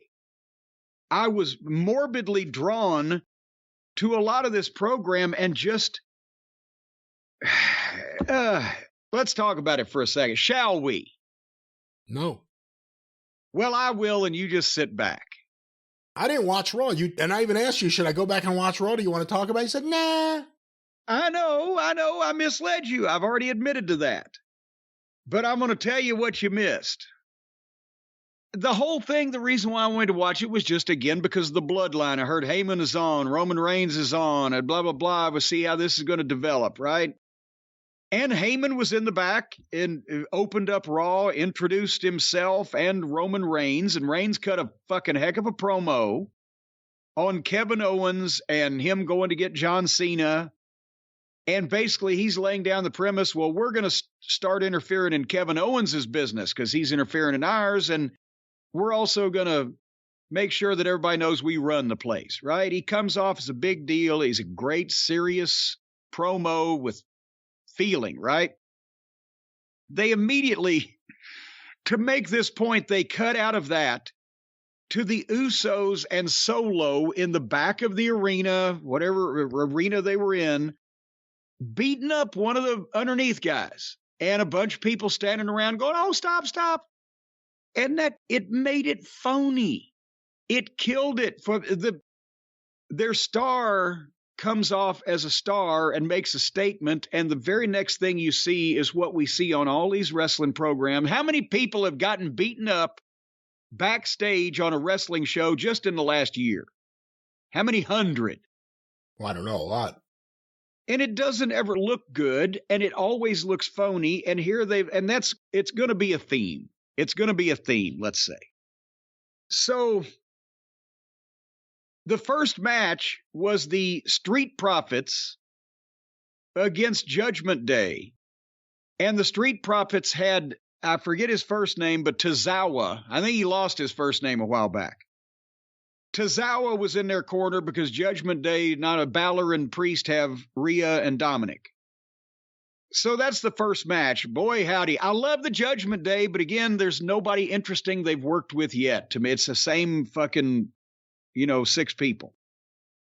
But Tozawa ends up throwing a drink in Dominic Mysterio's face, and that distracts Finn Balor, and one of the Street Profits rolled Balor up and beat him. So now they're beating the Judgment Day already. But we said they would never have oh God, what's the time? I started saying interracial match, an intergender match in WWE, and they just had one. And now I know why they don't need to have any more. Rhea Ripley comes down the aisle and confronts Tozawa and just hauls off and nails him with the best right-handed punch that I've seen from any guy in 6 months. Just clocked him. Bam. Looked great. But then she challenged him to a fight. And here's the thing. And yes, he's 6 inches shorter than she is and 50 pounds lighter than he is to begin with, or than she is. And I don't recall watching Tozawa wrestle, but I can't believe there's anybody smaller on the roster in the WWE. But they had a match where Tozawa couldn't hit Rhea Ripley. He could like Hurricane Rana her, use momentum, you know what I'm saying, a throw or something like that, but he couldn't actually strike. But meanwhile, she could kick the shit out of him. And because of the size difference, it looked like she was beating up a Boy Scout. But it went so long because they were trying to do the contrived things where some way or another he would get a hope spot, but still not being able to strike her or slam her or whatever. So at one point she tried to give him one and he jumped up on the turnbuckles and slipped off the fucking ropes. And she tried to give him a pop-up power bomb at one point, and he jumped right over the top of her and fell face first over on the other side. Can you see this? She's going for the pop-up power bomb. As she got under his legs, he kept going up in the air. I guess she threw him so far, he was so little, he went right over her fucking head. Boom, crashed and burned. So then she tried to immediately snatch him back up for a power bomb, but now she's rushing. Both of their timing got off, and he just hung upside down because he couldn't sit all the way up. And then she held him and powered him up, and that's where the Hurricane Rana came. They were all going through all that trying to do a Hurricane Rana, and she rolled out to the floor. She was laying flat on the concrete floor, Brian. And guess what Tozawa did? he ran to hit the ropes on the far side of the ring like he was going to run back across and dive on a person laying flat on the concrete. But he turns around and hits the ropes on the far side, and Balor trips him. And then here come the Street Profits, and they do a dive on Balor and Priest. And Tozawa's comeback was basically he just kept dodging her and hitting Dominic, and then missed a splash off the top, and Rhea Ripley hit her finish 1, 2, 3. We were 30 minutes into the show at this point. And then they go to the back, and more people are laying there, and there's agents and security and staff. More people have been attacked in the back by the bloodline. And as much as we want to see what's going to go on, they're trying to make it less interesting because it's fucking phony. So then the next matchup was I exercised the Alpha Academy rule. Gable and Otis against Gallows and Anderson with AJ in the corner. Am I saying the same 12 names on this 3-hour program that we see every week? Is there anyone that would tune in to see that match? I can't imagine. Gallows and Anderson versus Otis and Gable. The people who are fans of Shush. So anyway, then here's the thing. It's basically you're watching this 3 hours for the afterbirth on a couple of matches and a couple of promos. Get that match out of the way. The Usos and Sammy hit the ring and jump Gallows and Anderson and AJ and lay them out in like 30 seconds. Just hit them with a bunch of finishes. And here comes Adam Pearce and Hurricane Helms, Shane Helms down there. And security are trying to get them to leave. They've got like 6 or 8 indie guys dressed as security standing there with their mouths agape. And they're standing there pleading with the heels to leave while the heels, all 3 of them, instead of these 10 or 12 guys, do the promo in the ring, and then the heels leave. But as they're on the way out, AJ has recovered and jumped them in the entryway, and they did a pull apart. But Gallows and Anderson, once they got laid out, they disappeared. We never saw them again. And they were laid out in the ring that the heels ended up doing the interview in. So somehow they just rolled out and were deposited somewhere or possibly, teleported to another dimension. We're an hour into the show. They did a sit down with Alexa Bliss and Bianca, where the material was as putrid as the delivery. Bianca Belair has some oomph, but Alexa Bliss, again, she was talking about all the dark times that she had or whatever, and then they've contrived some goddamn beef between these two, and Bianca stands up to leave, and Alexa picks up a vase of flowers and breaks it over the back of her head. And down she goes, and the announcer says, well, we need some help. God. She just had brain damage, this woman, this giant glass vase, if it was really real, would have pulverized her skull. All right. So then, you know what the next 20 minutes of the show was? No. A ladder match between The Miz and Dexter Lumis. And they start out with a dozen ladders set up all around the ringside. And within seconds, one of them was already in play.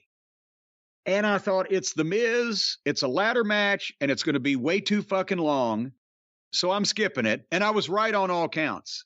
However, at some point, because I had the visual speed search, Dexter Lumis did a leg drop off the top of one of the ladders outside onto the announce desk, and Miz moved, and the desk blew into a million pieces. And that wasn't even the finish. They still just got up and kept going.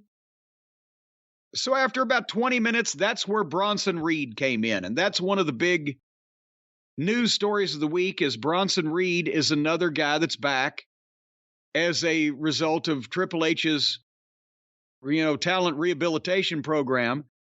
And we talked about it on the drive-thru. We hadn't seen the clip at the time, but some of the fans on the internet were complaining, how can he leave a top spot in New Japan? He was going to have a great run. The answer is for like 5 times the amount of money. But obviously, Triple H sees something in him. And that can't be a bad sign, even though he's, being involved with The Miz. We talked about it when he was in NXT. He looks great. His shit looks good for a guy, Bam Bam Bigelow-ish, in that he is limber and light on his feet, but his splash off the top looks good and firm, all that stuff. But basically, the problem was, again, the finish. I don't know who does these fucking finishes, if it's the writers and then the agents or producers just have to bear up under these parameters. But yes, we know that a ladder match is no DQ, lazy booking. But the finish was, Loomis has dispatched The Miz. He's down. And Loomis is on top of the ladder, and he's about to get the money they've hung. When all of a sudden, Bronson Reed comes in the ring and just in front of the referee and everybody, pulls Loomis off the ladder and beats him up, and came off the top rope with a great big splash on him. It looked like $1 million. And then Bronson Reed sets the ladder up and then pulls The Miz back to his feet and helps him climb the ladder to get them all in full view. It's the wrong kind of heat. Yes, the returning heel should hit the ring and do something or make some kind of impact in hopefully a quick and decisive fashion to lead to the other heel winning. But it shouldn't be so long and egregiously in front of the referee to where everybody's sitting there that's not scribbling notes for their, the report on their wrestling site or podcast, which that means if there's 10,000 people in a building, there's 7 people that are not doing that. They're just sitting there going, well, this is bullshit because the referee's looking right at it. And that's why there's an art to finishes where things can happen and things you can get in and get out while the referee is distracted, or you make things plausible. You don't just come up with the idea of this is what I want to do and do it and ignore everything about the scene that's going on all around you. So I'm glad he's back. I think he's a good talent, and I think they can get a lot out of him. I wish it hadn't been the wrong kind of heat and a rotten finish that could have been polished up to where it didn't have to be so hokey at the end where The Miz is so unconscious that he's even got to fucking help push him up the ladder. And a lot of people to take up for that finish will say, well, that's The Miz's gimmick. He's supposed to be so ineffectual and whatever. Well, then figure out what something to do with the referee. Don't let him sit there and watch the whole goddamn thing. Anyway, that's what I thought about that, the Bronson Reed return. But I think he'll be better off than he would have been in New Japan, even if his matches aren't as many stars. And speaking of stars, AJ Styles, who has had the shit kicked out of him earlier. I guess that's why he got to make the little comeback. Because they said, well, we can't fucking leave him laying. He's got to wrestle later on. So he got one fucking dash in the pull apart. But AJ Styles has a single match with Sami Zayn. And I'm thinking, oh, both those guys are good. And I've got to see, what the fuck goes on. And I guess it came to me a few minutes in that, again, on AEW television, these same two guys, this would be a great fucking match and the people would love it. But even though they started fast, it was back and forth. There was nothing wrong with the work. The people didn't really seem to care about the match because they just see this endless parade of non-advertised cold matches over and over on Raw. Or, between the same people that wrestle each other every week in some, a combination or another. But also this one, AJ allegedly is supposed to be the babyface because Sammy's part of the bloodline and that's the top heel group. But the people love Sammy and they were rooting for the heel over the babyface and wanting to see him win to the point where when he hit his brain buster and again, a great one. Even El Generico had a good brain buster. That was one of his best things. He got a 2 count. The fans were upset when the babyface kicked out. And then AJ gets a comeback, and they don't really want to boo him, but he doesn't get a response much on the comeback because they don't want to cheer him beating up the heel. And then Solo appears at ringside, and AJ gets on him, and then goes back to Sammy and chucks Sammy in the ring, and he's going to go in after him, and Solo comes from behind, and they said the Samoan spike. It was very quick. It wasn't particularly visual or impressive, but he hit him with something in the neck, and then Sammy hit his finish. Boom, 1, 2, 3. 2 hours into the show, Brian, at this point. And then here came Seth freaking Franklin Rollins in Liberace's pajamas. And Seth is a babyface again, and they were in Iowa, and that's his home state. And he's out there doing a promo telling Roman Reigns that Mondays don't belong to you, they belong to me, Monday Night Rollins. When Theory's music interrupted, and he actually has a ton of heat these days. The people seem to really be offended by his presence. And he can talk, and we've mentioned, none of us have any idea what Seth Rollins' gimmick really is, but, the dancing and the prancing and the laughing. But then I figured out what was wrong with this. If this was AEW again, or any other wrestling program since the dawn of time, these guys could probably have a fairly nice argument with each other because they're both fairly glib these days. Seth Rollins came out of his shell. Theory's got some attitude. But all we get is the WWE thing, and you'll know what I'm talking about, where they just stand there in the middle of the ring and trade scripted comments and laugh and make faces at the witticism of the other. Oh, that's a good one there. You know what I'm saying? I know exactly what you're talking about, yeah. It's because the writers write these scenes rather than two grown adult men having an argument or a disagreement or just busting each other's balls, all of which happens at one point or another in the world of sports. They're doing a scene where they make witty remarks and they react with a chuckle or of an expression to the witty remark that was made and then come back and play on that. They're playing parts and they're reading lines and nobody's mad and you don't care. And then after about 5 minutes of this, Seth, all of a sudden he started yelling. So now you know he's serious because now he's yelling. And he made the challenge for a match right now. Rollins and Theory. And suddenly the Usos show up at ringside. And Seth says, well, we've got company. We'll deal with this later. So the guy he's been talking to and just challenged for the past 5 minutes because the Samoans show up in ringside. Well, okay, we'll deal with this later. Well, and the Usos climb in. And, of course, Theory, being a heel, bails on Seth. And the Usos jump Seth. And the heat did not look real great. Just a lot of weak kicks is what they're doing, all of them these days. And then music plays, and here comes Kevin Owens. And he attacks the Usos, and Seth gets back up. And they nail the Usos to the floor. And, okay, there's some excitement. By the time the Usos have backed up and stood up from taking their bumps out, both Rollins and Owens have microphones in their hands. This show is 3 hours fucking long. Instead of giving these matches 25 minutes sometimes, take an extra 30 seconds to stalk around the ring, get pissed off, and yell and scream for the ring announcer to give you a microphone. It's just so pre-planned.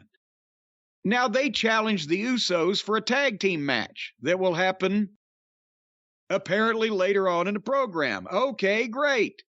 So now Owens and Rollins, that have had a rivalry in a program earlier this year and several matches, they're going to team up against the Usos. So we got a story to keep us to the end of the show. Oh, yeah, that'll do the trick. Well, at least they're trying. And then I got to admit it. It was getting late and getting long. Bayley wrestled Becky Lynch in a single match. And I used to like Bayley before she got the 2 job girls with her, and Becky Lynch is a star. But at this point, I wrote, I can't wait for this show to be over, and I'm getting to the bloodline. And then the next thing I see is Kevin Owens and Seth Rollins in the back of the arena in front of some folded up chairs getting ready for the match. Now, what would you think they'd be doing in a situation like this, Brian? In a situation to get ready for the match, or in a situation in the back with a couple of chairs? Well, no, I'm just saying they're standing in front of several folded up chairs. They're in the back of the arena. They're taping wrists. But this is their time where they're going to get ready. They're going to team up after this rivalry and fight these 2 guys that just jumped them. And you would think that the interview from one or both part would be, look, I know we've had tons of issues with each other. I actually hate your fucking guts. I can't stand you. But tonight, if we don't work together, these guys are going to fuck us up. So we've got to make this count. But I promise you, I got eyes in the back of my head. And if you try to stab me in the back when the odds are against me or the chips are down or whatever, I will live to see you pay for it. Something like that, right? Yeah. No, they were laughing and joking about the feud they had earlier in the year and making jokes about, well, I think you hit me with the chair, didn't you? Or whatever the fuck. And it was Abbott and Costello. They were laughing at each other and reacting about the smart aleck or cute little comments they were making about what they were supposed to be serious about earlier in the year was hating each other. So the whole idea of teaming 2 guys that have been in a big personal issue up is that you want to see these 2 guys fight the other 2 guys, but you also want to see if somebody's going to stab the other guy in the back or if there's going to be some issue. Well, now they were just laughing and joking. It was just jokes about the whole thing. So I wrote, if they don't care, I don't care. So I'll save some more time. I'll skip the fucking match and get to the finish. And that's what I did.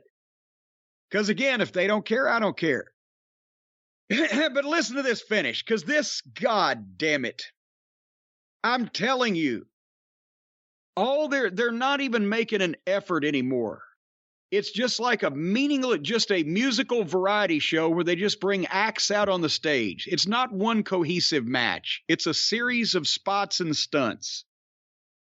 So at the finish, Rollins comes off the top rope, hits both the Usos with a double cross body, and goes down, and Jay rolls to the floor, and Rollins follows him, right? Jay has just been hit with a double cross body, him and his brother, which they fell down and rolled out on the floor. He's on his feet. Jay hits Seth Rollins coming off the stairs to jump on him with a super kick, and Rollins goes down. And then Jay just sits down by the announcer's desk and stays there. He's not selling anything. In the ring, Owens hits a splash off the top rope on Jimmy Uso. Looked great. Cover, 1-2, kick out. Jay didn't try to save. Jay is sitting at the announce desk at ringside. Owens then goes up the top and goes for a senton off the top. Jimmy raises his knees. Owens sells. Jay is still sitting by the desk.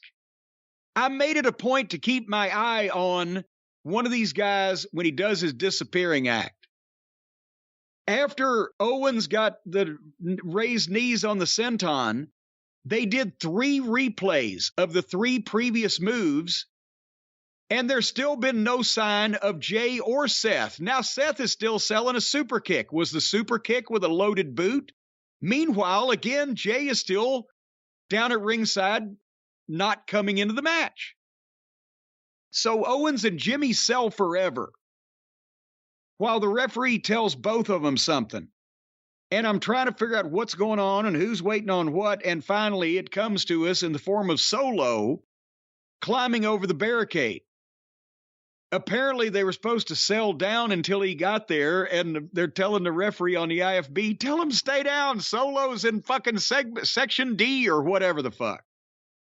So finally, Solo climbs over the barricade.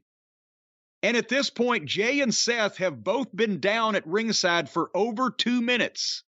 Seth selling a super kick, and Jay sitting down next to the desk after he super kicked.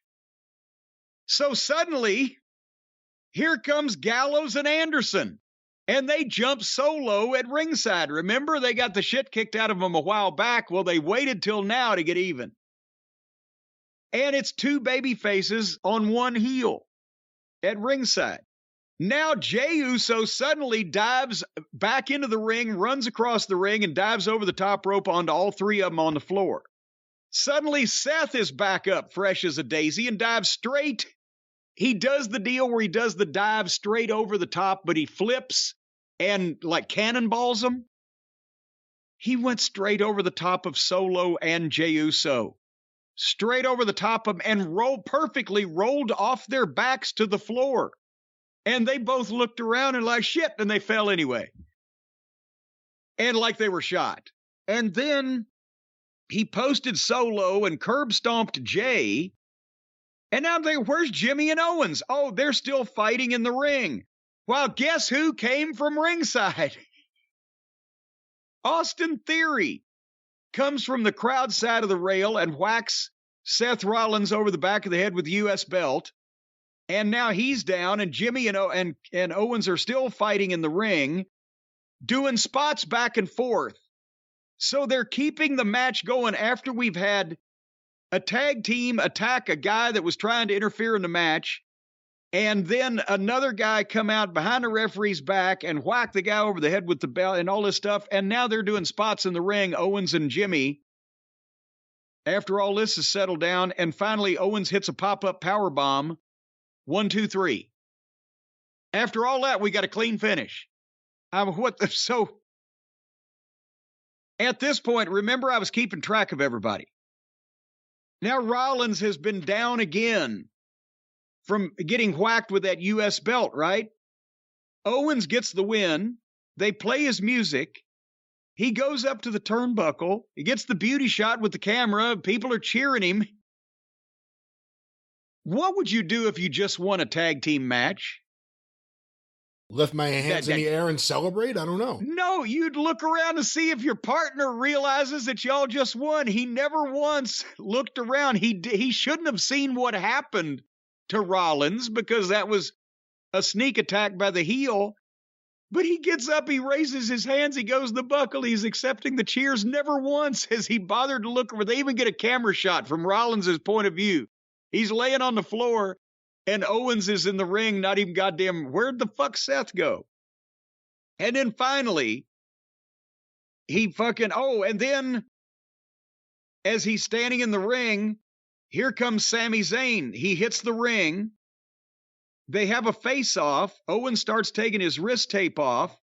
Sami gets out of the ring and goes and helps the Usos up, and they walk off. So people are appearing and disappearing and staying, and this beat everything. That Jey Uso super kicks a guy, and in plain view of however many thousand people were in that building, just sat down by the announce desk and took 2 minutes out of the match like he was in a penalty box. With shit going on that if he was trying to win, he would have been a part of, trying to keep the guy from beating his brother. There you go. That was Raw. There you go. I'm glad I didn't watch. I couldn't look away from some of this. I really couldn't, because it's not that hard to figure finishes if you have guys that can execute them. This seemed to be executed about like it was called, except maybe for Solo being a little late. It took a left turn at Albuquerque, but they cross all the angles up and you can't remember, or they do shit in front of the referee, or they just, again, that's becoming my new version of Vince McMahon's belt or strap or whatever that he hates, is guys just in full view of the arena, just taking time out of the match because it's not time for them to be involved. I think that would probably make me turn to violence quicker than anything in modern wrestling if I was there to see it in person. Brian, sometimes after these shows, I just need to to talk about these things and kind of vent and air my grievances and bounce things off of you, and hopefully you'll calm me down. That's what I need to do after I see some of these programs. Well, I think you could use some help beyond talking to me. So in other words, you don't want to talk to me anymore. Well, I got somebody else I could talk to. As a matter of fact, there's all kinds of people that I can talk to because we know our friends at BetterHelp. And BetterHelp, obviously, is a fine sponsor of not only this episode of the program, but many of them throughout the year. They've been a sponsor for quite some time, and they're friendly and they like to talk to me. Only twice out of 10 times when I call them up and say I need help, do they hang up on me and dial tone me. But folks, if you need somebody to talk to, especially during the holiday season, especially if you're not around family or this winter storm has canceled your plans or whatever, and you feel like you don't have anybody to talk to bounce things off of, learn some coping skills, get some fresh ideas on the problems and emotions that are bothering you, you can talk to the people at BetterHelp. They've connected over 3 million people with licensed therapists. Remember when we started, it was only 1 million. That was just a couple of years ago when we started talking about BetterHelp. We have sent them 2 million people, Brian. It's convenient. It's accessible anywhere. It's 100% online. They're the world's largest therapy service, and that means they're professionally licensed and vetted therapists. They're available, as we said, 100% online and based on your schedule. It's affordable. No waiting rooms, no traffic, no endless searching for the right person because you fill out a brief questionnaire. You get matched with a therapist. If things don't click, you can switch to a new one anytime. So, if you folks, especially at the holiday season, would like to take a new look at things that may be troubling you, then contact the folks at BetterHelp. That's BetterHelp, HELP.com/JCE, because if you go to BetterHelp.com/JCE, you'll save 10% off your first month's services. That's why don't forget to /JCE at BetterHelp.com, 10% off your first month's services, whether you have watched a long, boring, redundant, and nonsensical wrestling program, or you just need somebody to talk to about a personal issue. BetterHelp can help you. Do you think, Brian, that they're going to get a rash of people calling up, asking to talk about the trauma they suffered by watching Monday Night Raw the previous week? I think less and less people will be making a call about that every week. You might be right. All righty, well, before we go further with the Plan 9 from Outer Space review of what's going on in wrestling news and the wrestling news, along with the rest of the Arcadian Vanguard network this week, Brian, is the wind whistling at the door? The wind is whistling, and you can hear what the wind is saying every morning with the wrestling news. Wherever you find your favorite podcast, or download it directly or stream it directly at thewrestlingnews.com. Every single morning, a free wrestling newscast giving you all the news from around the world of wrestling without opinion, without conjecture, without star ratings, just the news. Check it out today. Once again, Arcadian Vanguard's The Wrestling News, thewrestlingnews.com, wherever you find your favorite shows. Want to make mention, this week on Shut Up and Wrestle with Brian Solomon, Mike Sempervive is the guest, so two of the guys behind the scenes at The Wrestling News. Hear them together. It's a really fun show. We have received a lot of positive feedback about it.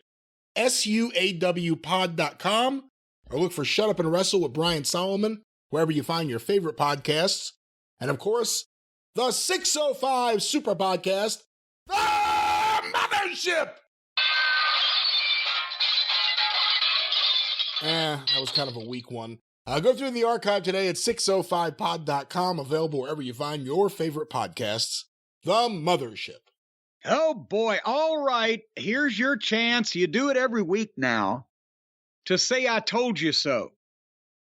You have again predicted the future. It's almost like you're precognizant or recognizant or whatever the case may be. And you called it again. We're going to get into it in a second, but because they started off the program with it. But again, I think you've got Jericho's house bugged. Either that or you're eavesdropping on his... Have you got a wire on his phone to Tony Khan? I know he's got a bat phone. That's what Tony Khan's red phone on his desk is. Hotline to Jericho.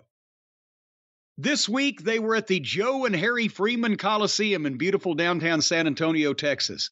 And boy, that building looks a lot better on TV than it does when you're sitting in it.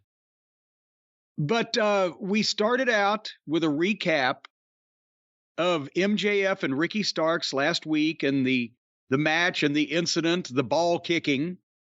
And here comes Starks. And did you see this crowd going crazy for him? They loved him. He came out, he dressed like he was somebody. I'm not saying I'd look good in that outfit, but it looked good on him. But he looked like a star. He looked like a professional something or other. The crowd was loving him. And he did a great promo. He owned his loss last week without making excuses, even though he was cheated, and made sure to make mention of that too. But he looked forward to and looked ahead to getting another chance because he's not going to roll over and play dead. There's going to be a next time. He vowed it with MJF for the title. He had emotion. He had delivery. He's a feisty babyface that's not going to back down. And his quote was, if I got to work my way back to the top to a title shot, then line him up. And then here comes Judas. And I'm not talking about the music. I was like, God damn it. Boom, boom, boom, boom, boom. And here they come, the Jericho appreciators. Jericho, Sammy Guevara. And at first I wrote, what's his name? Because wearing sunglasses, I thought it was the 2.0 number 2, but it was Daniel Garcia. But they come down and stay in the aisleway, so they don't crowd Starks in the ring, but Jericho's doing the talking. And, of course, he puts Starks over. You're $1 million talent. You'll be champion someday, but you're not quite ready. You need some teaching, some advice. You need Chris Jericho. So basically the same pitch he gives to Tony Khan about everything. The fans, while Jericho is talking, start organically chanting, Sammy sucks, Sammy sucks. And Jericho said, hey, if you're saying Sammy sucks, that's like you're saying I suck, and I don't suck. So it brings it back to him because they're chanting for the fucking heel they don't like next to him. Or chanting against the heel. Anyway, obviously he offered Starks the opportunity to join the Jericho appreciators, and Starks fired back up at him, and it was great. He said Jericho used to come out built like an air fryer, but now he's dropped weight. He looks good. He's dressed like a single dad on his 5th divorce. I'm thinking they may be making a mistake trying to send MJF to Danielson. All of a sudden, MJF and Starks have some more promos in them. But anyway, Starks turned down the offer to join the boy band. As he said, he called Jericho a clout vampire. And the J in JAS stands for jobbers, and he called the Stooges jazzholes. You're not going to suck the life out of me, but if you want something to suck, this was... Again... Whoa, hold on. He said, if you want something to suck, and then he went like he was going to take off his pants. Yeah. And Jericho was blown out verbally in this thing because you knew what it's the same thing he's been doing for 3 years. Oh, you should join the group. And he gets turned down. He gets mad, whatever. It was a long promo, but Starks was on fire, and it's better than normal AEW television. So I was with it up till this point. And then here we go. All of a sudden, from behind, to jump Starks in the ring was Jake Hager and that stupid purple hat. And once he hits him, then the others come in and jump him. And at that point, I had the thought, Brian, again, has anybody ever worked for a promotion longer and done less while they were there than Jake Hager in AEW? Dr. Luther in AEW. Well, you got me there. All righty then. So they beat the shit out of Starks, and Jericho's got the bat, and the three heels are holding Starks, and Jericho's about to hit him with the bat. And music. Here comes Action Andretti. Now we see what's going to happen, because Jericho cannot in any way be made to look bad by the fact that this poor kid ain't ready for this. So they're going to give the impression. Now remember, Ricky Starks, who just challenged for the world title last week, was basically just jumped with no fucking, he didn't get any fight because the guy hit him from behind, the others were on him, he just got tackled and pancaked. But here comes Action Andretti, ducks Jericho's bat, springs off, hits him with a flying elbow, while the other three heels are standing there watching. Then Hager runs at him, and Action Andretti ducks him, and Hager goes over the top rope. Then Sammy Runny clotheslines Sammy. And now Starks gets the shit can Garcia out of the ring. So now they are using Starks to get not only Jericho, but Action Andretti over as well. He's gone in 1 week from world title contender to best friend of Action Andretti. And then Jericho was laying motionless in the ring so that I think he called an audible. And Andretti ran up and hit a fucking springboard moonsault on Jericho while Starks was selling his ribs. So, again, Action Andretti saved Ricky Starks' ass by routing all by himself a former WWE champion, an MMA fighter, and two pushed heels armed with a baseball bat.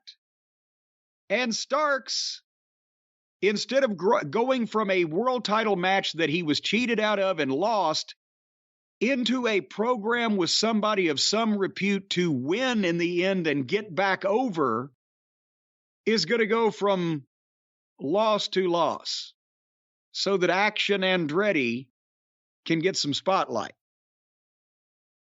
Did I summarize that kind of the way you were thinking about it, Brian, or did you see a nuance that I missed?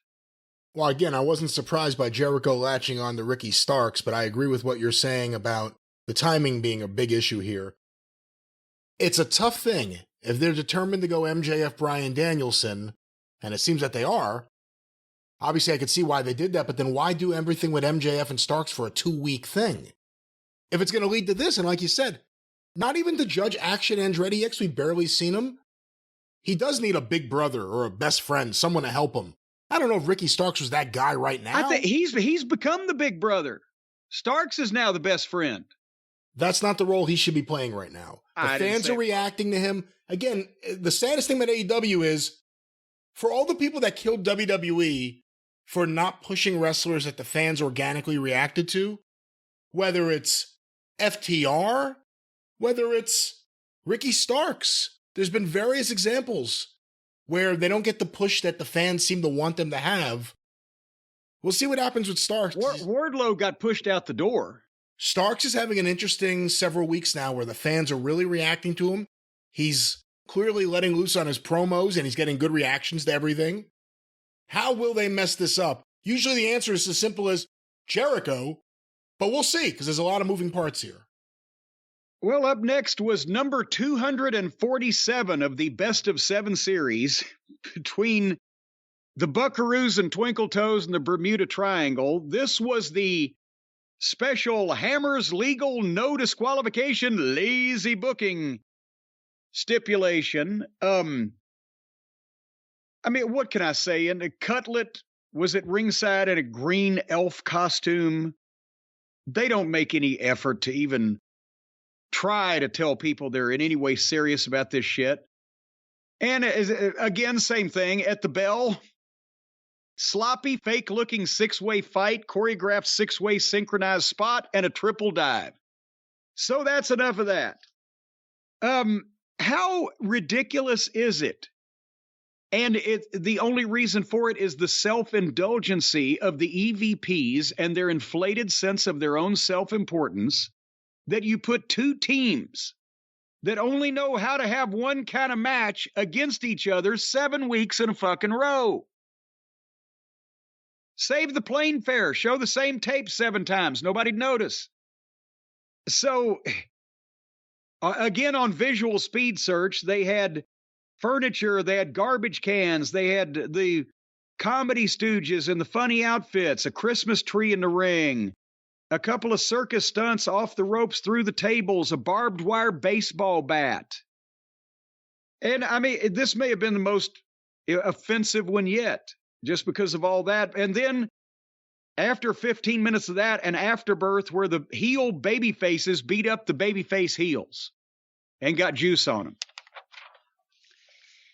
Did I miss anything? No, it was an all right match. I got really high before it started, so I enjoyed it a little bit. I agree about Cutler. That was just ridiculous, and even if you were really high and trying to lose yourself in this match, that took it down a notch or two. But it was all right for what it was. It was, you know who it was and you know what they do. Yeah. So I figured, let me get high and try to enjoy it. Well, you got high and I was feeling mighty low when it was over with. But MJF popped up after that. An interview taped last week after the match and the deal. He was hot at Danielson for interfering. He was looking for him, yelling at him. It was great, obviously. And that's why I noted I hope that the previous Buckaroos exhibition didn't run everybody off before they saw it so they could see this.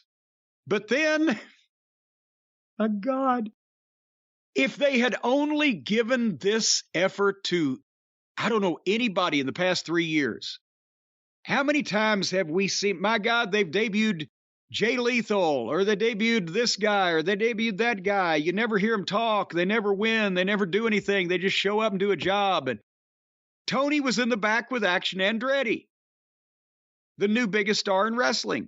He's 2 inches shorter than Tony, and Tony's got to be 2 inches shorter than me.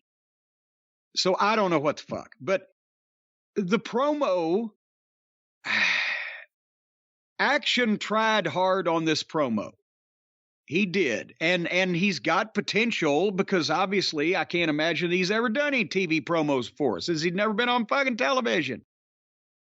But he memorized his material and he tried to say it with some conviction, but he's just green at this. He's not comfortable. Plus, he had to memorize the shit. Nobody speaks like this. It needed more emotion. He rushed it, and he was speaking material that when he wrote it down to memorize it, it sounds great, but he's not a person that speaks like that. But he's going to be a better promo before he gets 6 inches taller. I can guarantee you that. But he got longer to speak here than anybody ever. Remember the running joke was as soon as the guy gets the question pitched to him, he says, well, and then somebody fucking hits him with a ball bat. This was 2 minutes. And he laid it down, right? And then here comes 2.0 in. And he stands them off in this stagey way where he's got his fists clenched. And they tell him he's on a hot streak. Some might even say, you're on fire. And then Andretti looks puzzled at that remark and then immediately spins 180 degrees around to look behind him, conveniently where Jericho hits him in the face with a fireball. And then within, I don't know what, less than 10 seconds, he's laying on the floor, his face has been set on fire, and they cut away. Good God. Same to when the Hindenburg. Soon as half of it crashed, they said, well, fuck, we've seen the best part. We'll be right back. So, they're going to do Action Andretti just to piss us off, right? Just to, well, they say we never push anyone properly or give them any time to talk. So they're going to do everything we've been saying with Action Andretti.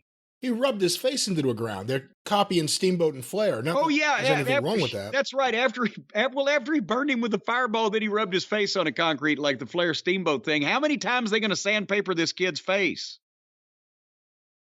Is he going to have scars and things when he shows up next week to save the day again? Or are they going to remember that? I was hoping we were past Jericho throwing fire, but he's a wizard. At least he didn't call himself a wizard. But he is a wizard. No, he's not. He's figured out a way to cast a spell over Tony Khan. Anyway, so then in the ring was Renee Moxley-Good, and she brought out Bryan Danielson.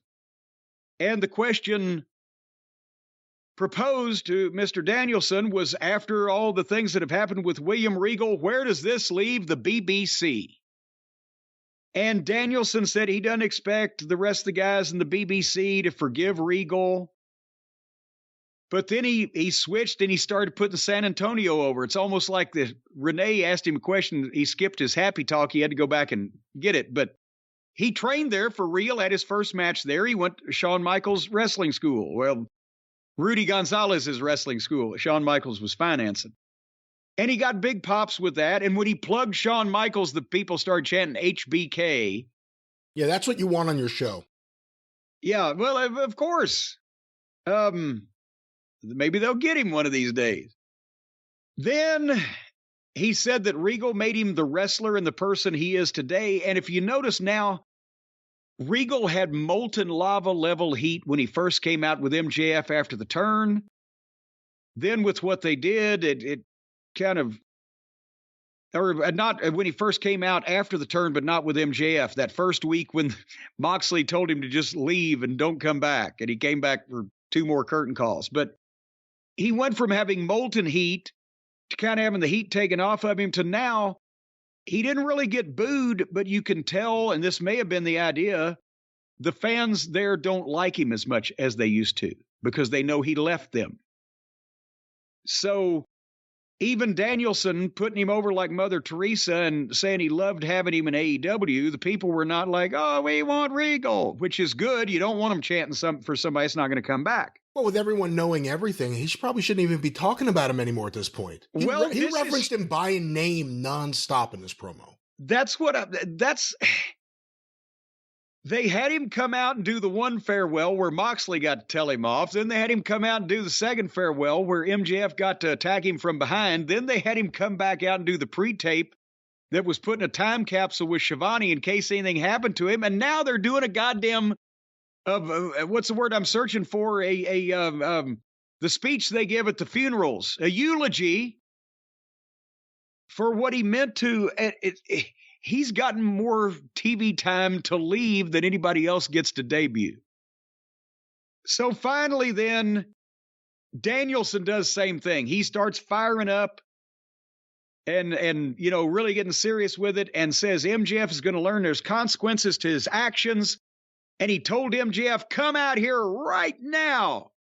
And it was really a good promo. It had been even better if Regal hadn't bailed and went back to the WWE and was going to come back and do something. But Danielson's a great talker in his own fashion.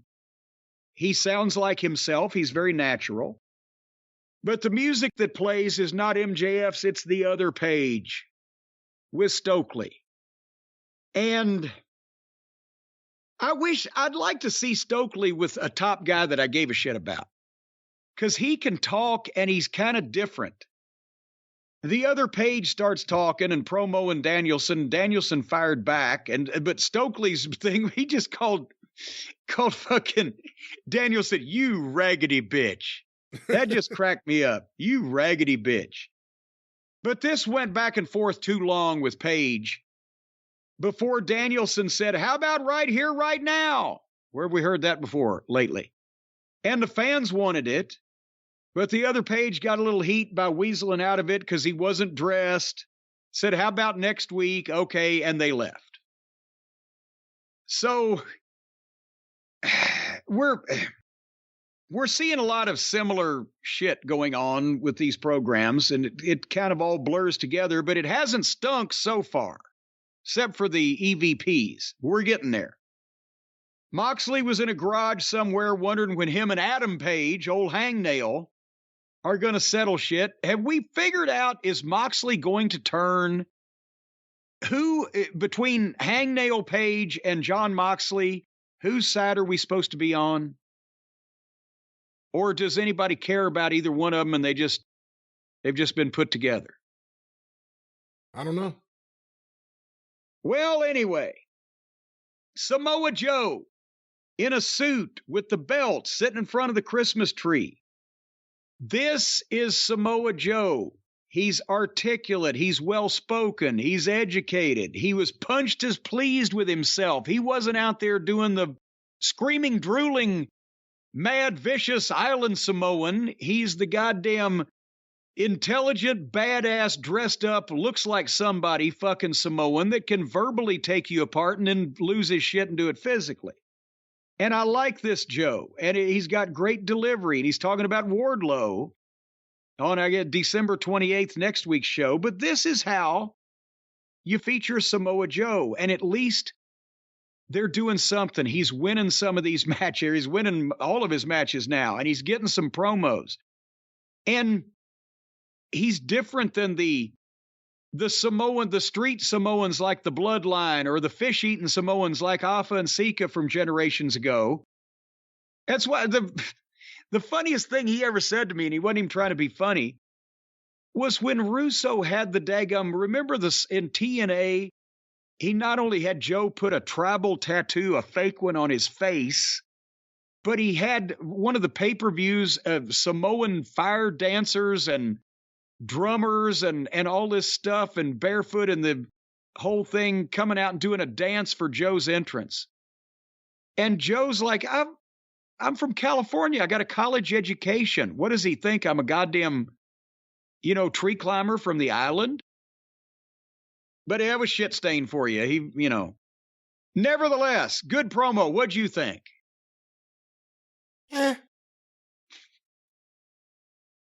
Well, that says it all.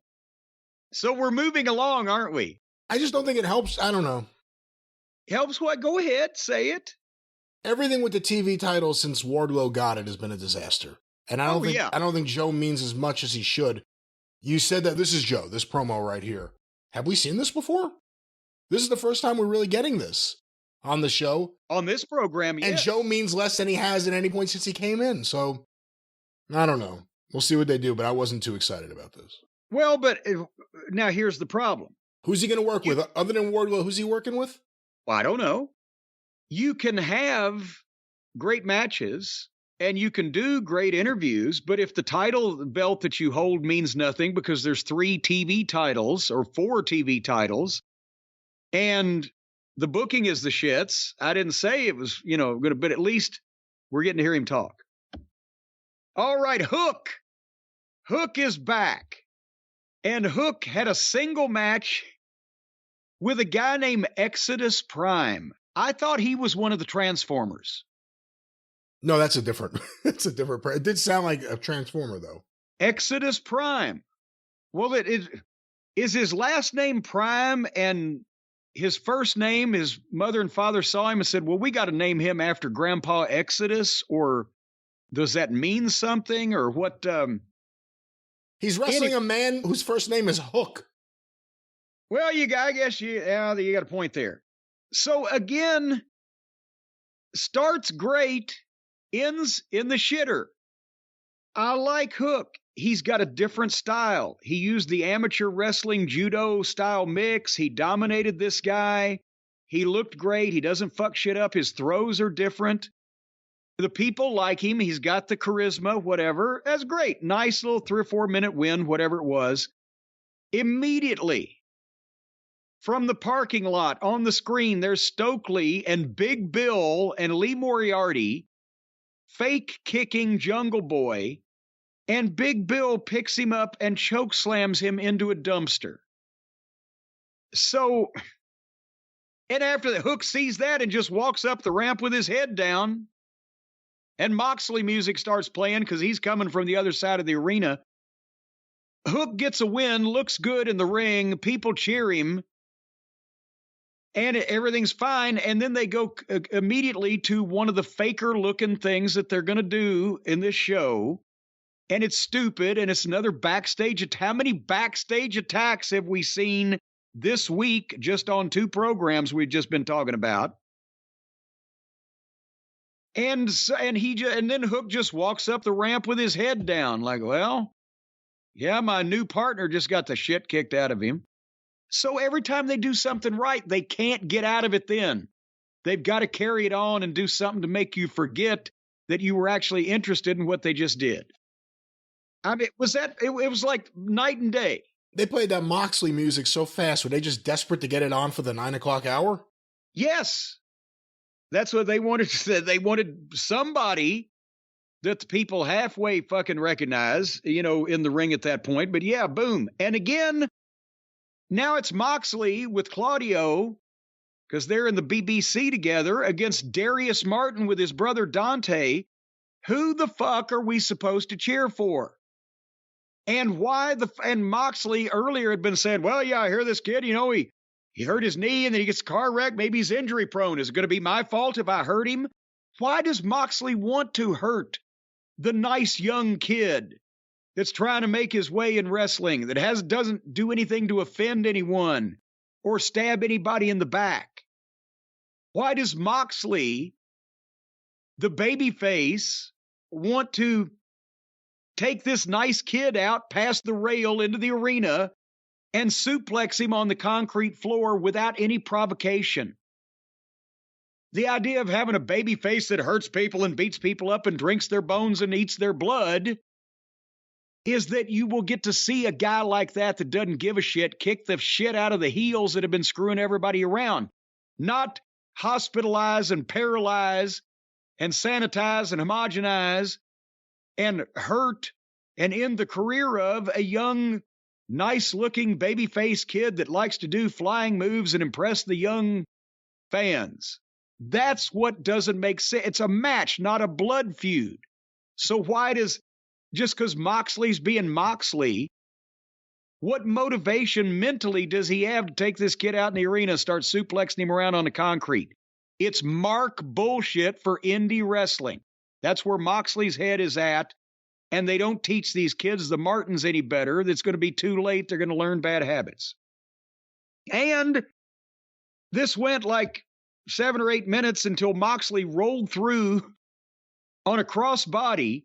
He stomped him in the face 15 times. About 13 of them looked fake as shit. He then hit 8 of those goofy elbows on the kid, then got the rear naked choke, and then switched into the double arm, whatever the fuck it is, with a suplex or power bomb or brainbuster or however he decides to put people down. 1, 2, 3. So what? My God.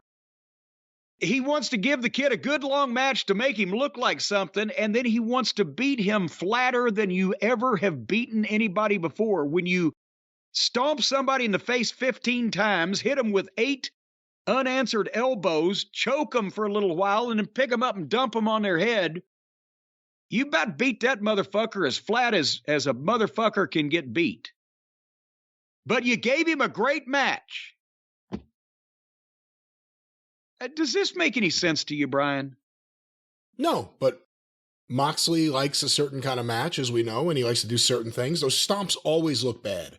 The elbows always look bad. He does them in every match. Who's the babyface here? I don't know.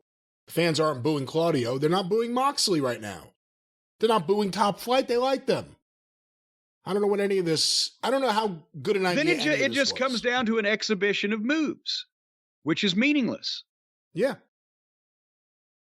All right, next up, the video on Powerhouse Hobbs. They've got video of him working out, lifting weights, and he's doing the voiceover. Brian, I know the phrase is, where have you been all my life? But it took them 3 years to do this. Just 2 minutes of television time.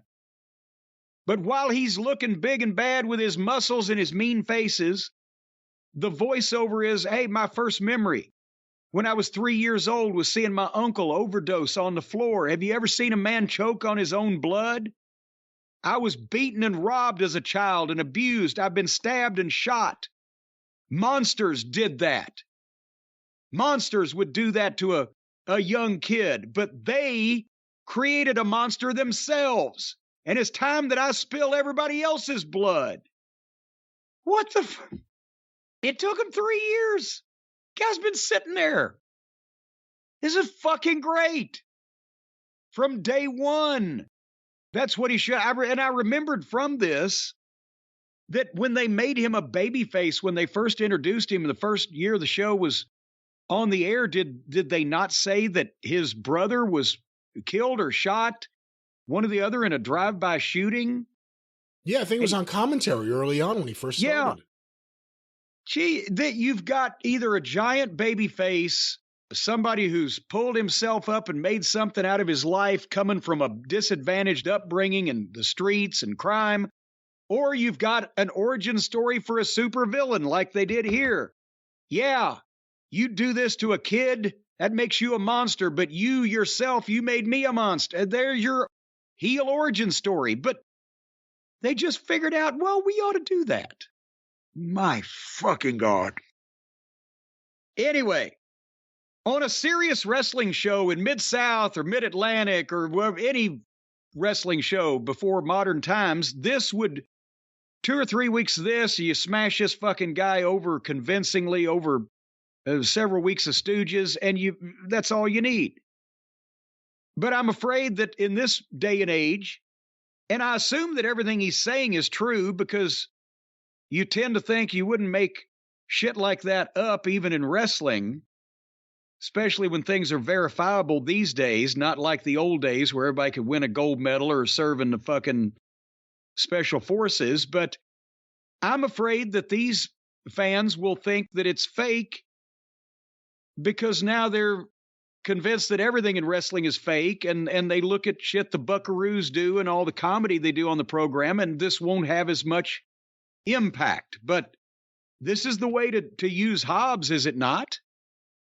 Yeah, I mean, it's after the fact. They should have done this a while ago. He was a babyface when they first told us the story. And then he became a heel, and we said, why did they tell us that story and then turn him? And now he's been a heel for a few years, and now if you're going to make him a killer, if you're going to make him what he could be, what he should be, this is doing it right. Well, this was all part of the plan. They realized, shit, we shouldn't have said that sympathetic thing about him because we switched him heel, so we'll wait 2 years until everybody forgets he's even around. You hear that, Miro? So just sit by the phone and wait. Yeah. I'm here alone, waiting by the phone, listening for one thing, ring-a-ling, so make a vow to call me now and tell me how I can help you. All right, I knew you were going to sing at some point, but... All righty, that was surprise. The jingle to the home finance company commercials they used to play on the wrestling show back in the mid-'70s. The next up contest, this long percolating feud between the Ass Boys, Austin and Colton Gunn, and our friends FTR, Cash and Dax. Poor Cash may be about cashed out at this point. You know, this was, again, not only a good match to have, but a great finish to do. If FTR ever beat anybody and ever won anything, but they don't. So it's just another job. The FTR comes out, they get a big pop on the entrance. They showed B-roll from the double dog collar match, and Sockface and Taz both actually mentioned the Briscoes by name as the Briscoes. So maybe it's a step in the right direction. But even though the story was that FTR were all taped up, they weren't 100% after the dog collar match, this is another example of Tony's convoluted booking or inexperienced booking or whatever having a further reaching impact than just on one tag team or one talent. The Guns have tons of potential. The Guns, I've said, they have all kinds of, they're animated and they have ability and they have talent and they kind of know where they are in the ring. They're just green. They need to work with people more experienced than they are and multiple times. And FTR would be the perfect team, an experienced team that knows how to lead a match, be the perfect team for guys like that to work with. But the problem is, yes, they're going to learn something regardless of what the finish is by working with FTR. But it would also help their standing in the community. It would help their aura. It would help their image. It'd help their over factor. If when they beat FTR, they weren't just beating a team that everybody else fucking beats and never wins and is never showcased and never featured except in other promotions and on other people's pay-per-views, it would get the Guns over more if FTR was established as not just the favorite team of the fans because they know they're the best, but as a legitimate, strong force that is world title level and almost never loses. And then when it happens, it would resonate and it would help elevate the Guns. But when you have, regardless of whether they're the best in-ring tag team in the world or you got the best anybody at anything in the world, if they never succeed at it, they just obviously are better at doing it and have more talent, but they never win or they never fucking prosper because of it, then it kind of gets obvious what you're doing. So they and here's another thing. We just saw again the Cucamonga contingent masturbating themselves for 20 minutes in a match that we've seen 4 times before and we're going to apparently see another 2. But this match on camera, what was actually telecast on the program, couldn't have been 7 minutes. They started out, they went to the break in the first segment after 2 minutes of action. When they came back, they were already getting heat on Cash, and within less than a minute, Cash had hit the cold tag to Dax because it was cold because there was no heel remotely trying or able to stop it. It was a foregone conclusion, therefore that's a cold tag. And then they go a couple more minutes and go into the finish. I mean, there was some good wrestling in it. I saw an atomic drop by Cash Wheeler. Goddamn it, it looked good. First time in 10 years. And then, in the second segment, especially when they're going into the home stretch, Dax got a nice comeback. They went back and forth.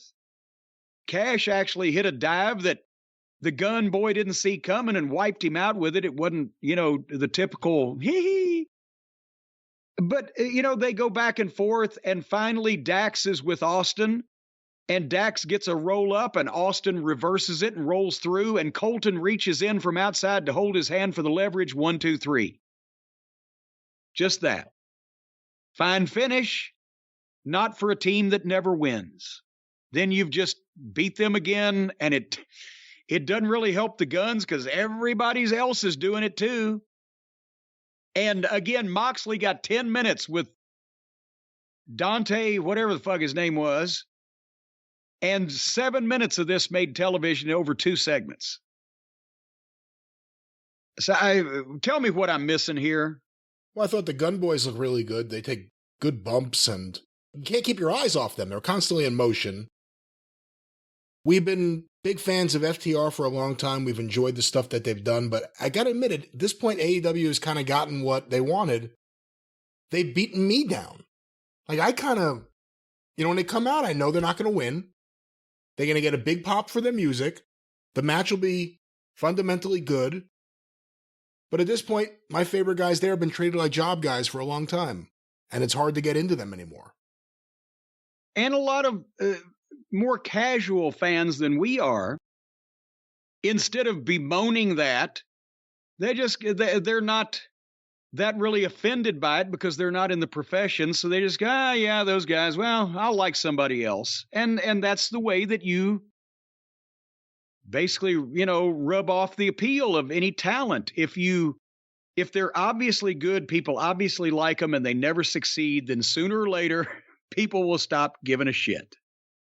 If you're in New Japan and AAA, do you like the fact that your tag team champions are now losing all the time? Because it was the Briscoes match, it was this match, and it was the Acclaim match. Well, and again, somebody's going to say, well, they couldn't beat the Briscoes 3 times in a row. Well, you're right, they couldn't. But if this was a normal wrestling promotion with a normal booker and a normal philosophy about getting people over, then we would have been past the point a year and a half ago with FTR where we kept saying they need wins on TV. They need a concerted push. They need a coherent fucking path to the top. It would have been done. It's late now anyway. It's too late, probably. But there's never been a situation I can think of where anybody of this level has come in and at the same time as they've held all these belts, they almost never actually win anything to show you why they got them. And most of them they won on other people's fucking programs to begin with. Let's get to the good part, shall we? We are an hour and a half into this wrestling program. And here Tony Schiavone is in the ring with Rick Ross. And when I first heard the announcement of this, I was like, who the fuck is that now? But I remember he's been on the program before in a pre-tape with him. He must be friends with Swerve. Apparently he's a rapper. Tony Schiavone just glorified him. 1 million selling recording artist and this guy and that guy. He's a big star. Well, I don't give a shit. But the point is, he's there to mediate, quote unquote, that was the quote, mediate the face-off between Keith Lee and Swerve because they've broken up their team. Swerve has switched heel. Keith is apparently just confused. I don't know what the fucking deal with his. But Rick Ross may be a celebrity to some people. But Jesus Christ on a cracker, don't give him a live microphone anymore. Yes. For a variety of reasons. No, give him a live microphone every week. This was the greatest segment. This is up on that list. Jade Cargill's debut, Maki Ito singing while Shida gets beat up by Vicky Guerrero. This is up on that list of greatest moments in AEW history. This whole segment. And everybody had a hand in this. I mean, production, talent, matchmaking, the bookers, the writers, the producers. You see, the genius of the Jade debut was Cody's doing a promo. This woman you've never seen before shows up, seems to be doing a promo in her own world. You're trying to figure out what's going on. Then the Brandy thing happened, so that's the second thing. And then after all that, if you remember, I think it was Cage and Starks attacked Cody, and Darby had to come through the crowd to save him. Just like with this one. There's all this stuff happening with Rick Ross and Keith Lee, and then even more bad shit happens that makes it even greater. Well, and that's...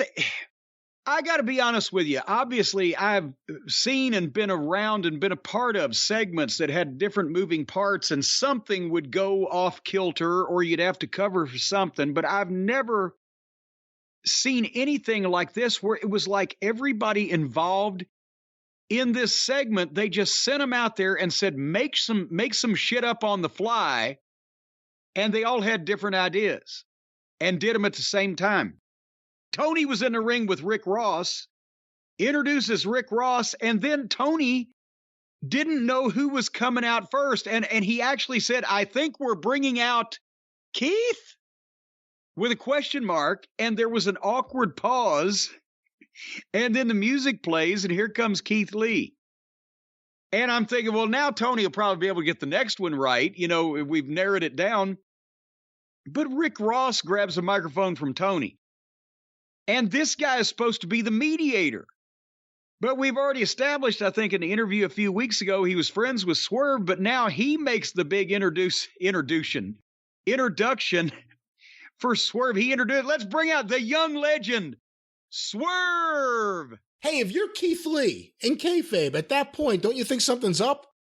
One would think, hey, isn't he being a little more friendly to this guy than he is to me, our mediator, right? You would have to, but nevertheless, Swerve, like Merv. He sounded like Arthur Treacher. No music plays. There's a pause. Rick Ross says, hey, he asked for the music. He said, play the music. Do this thing up right. And then nothing's happening. And here, the Swerve ain't coming out. And that's when Ross turns around and looks at Keith Lee and just says right into the microphone on TBS, you know, you're a big motherfucker. And And it went out out live. So if you're watching live like I was, you're like, did he just say that? And it was done before they could even hit, because I'm assuming they're still on a 7-second delay or some kind of situation, because they've been bleeping in the past but they don't always catch it. But there was no effort to catch it because it came out of nowhere. Because, there's something going on in the production truck. They can't get the music to work. Something's happening. Everybody's standing around. And I bet the guy with his finger on the button was like, well, nothing's happening. Suddenly he hears, motherfucker, oh, shit. Too late. So, and even Keith Lee goes over to the ropes and makes a cut his mic signal at his throat and makes a funny face to one of the floor producers off camera. And then Rick Ross is still talking. We coming to make history. He keeps saying, we're coming to make history. And then he just starts ad-libbing, just saying shit. And at that point, there's never any music plays. Swerve just comes out talking on a microphone. And he's in a long black coat, and he's dragging something that you couldn't see. It was like a bag or a sack or a box or something. You couldn't really see it on the camera shot. But he's talking, and he's saying that it sounds like a Bray Wyatt interview where he's saying shit, but he ain't getting to a point. But he said, I can't be putting up with all these accusations. And then Rick Ross starts doing Swerve's promo in the ring to Keith Lee's face over the top of Swerve. They're both talking at the same time. That's right. He can't be putting up with those accusations. And now Keith Lee is still standing there like, well, are you for me or against me? And he don't know what the fuck's going on. So then Swerve tells Keith Lee, you need to keep an eye out. You need to keep track of what's going on. As a matter of fact, you need to keep eyes in the back of your head.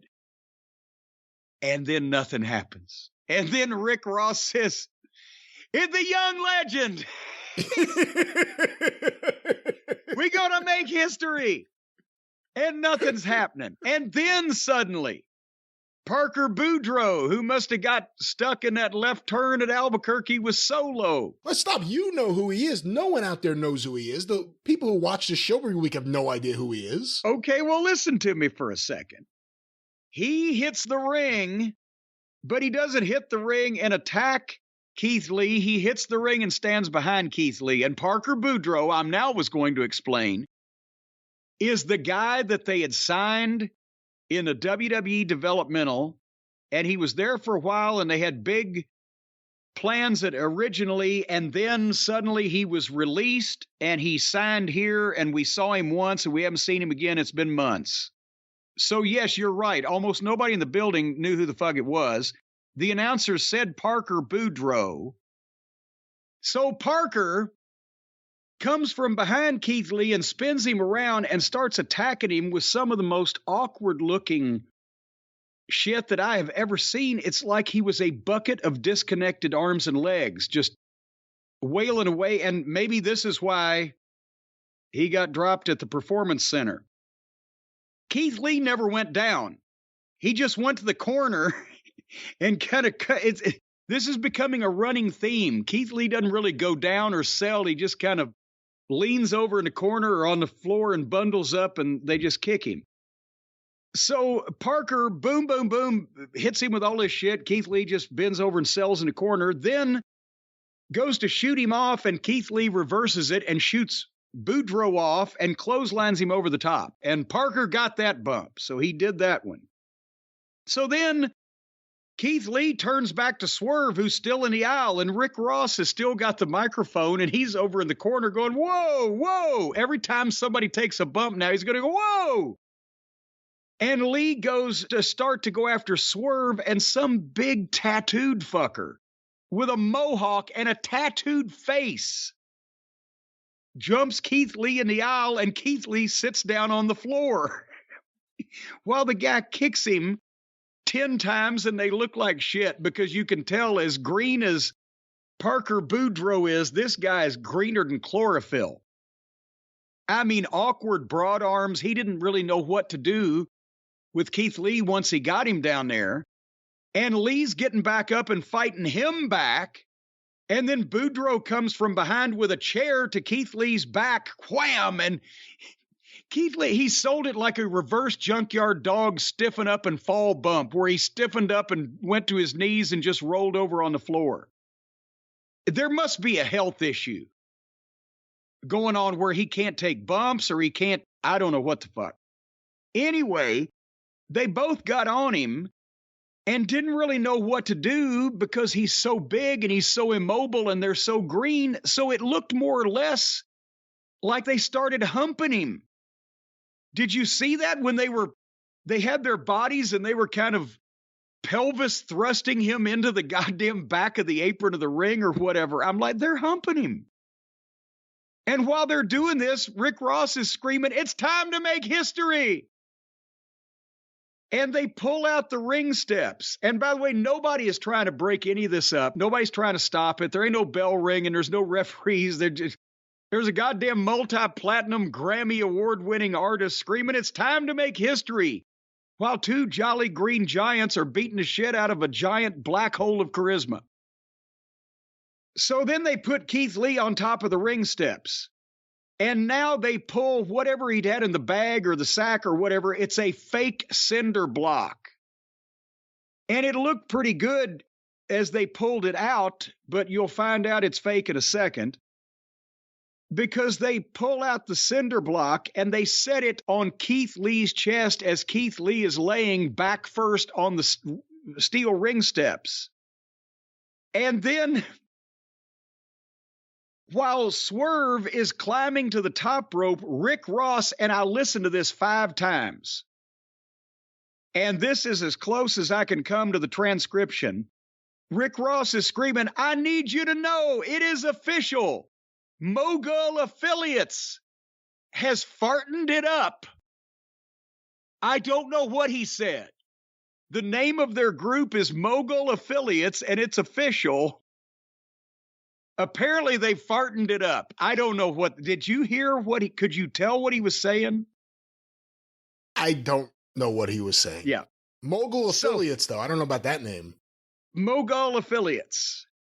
And so then Swerve comes off the top rope with a double foot stomp onto the fake cinder block, sitting on Keith Lee while he's laying on the ring steps, and the cinder block broke in 1,000 pieces. Brian, I don't care if you weigh 500 pounds. If you set a cinder block on a human body and jump with both feet on that, is the cinder block going to bust in 1,000,000 pieces, or is the human body going to burst like a sack of fucking buzzard innards from a butcher shop? Which is going to happen? I've never seen a cinder block, Blake. I've never seen a cinder block. I've never seen a cinder block break like that. And Rick Ross said, "It is official." This was the biggest fiasco that I've ever seen in my life. Rick Ross doesn't know what he's doing in there. I guess probably they gave him the gist of what he was supposed to say, but he don't remember it. He doesn't do wrestling promos. The two guys that they had attack Keith Lee don't do wrestling angles. Never have before, most probably. You couldn't double foot stomp a guy off the top rope while he's laying on a fucking set of ring steps 10 feet below. You've got to add a cinder block. Whose music are we playing? The music don't work. Who's coming out? It was just incredible. And the motherfucker, you a big motherfucker. The Plan 9 of outer space of wrestling angles. They just, production, layout, talent delivery, work, bad props, complete confusion. This is up there in the pantheon of the immortals. When Boudreaux got in there and started hitting Keith Lee, it was almost like when you're a kid and you play wrestler and you do a move and then you do like some, I don't know what you call it, you put your arms out like, ah! Yeah. He did that after every single time he hit him. It looks so fake. And then the other thing is, and we don't know who the tattooed man will end up being. Apparently he's a former minor league baseball player that is now part of AEW. But they've done this a few times. I don't think it ever works. The idea of debuting people you've never seen before in this fashion, where all of a sudden they're just beating someone up, or all of a sudden they're just there and you have no idea who the hell they are.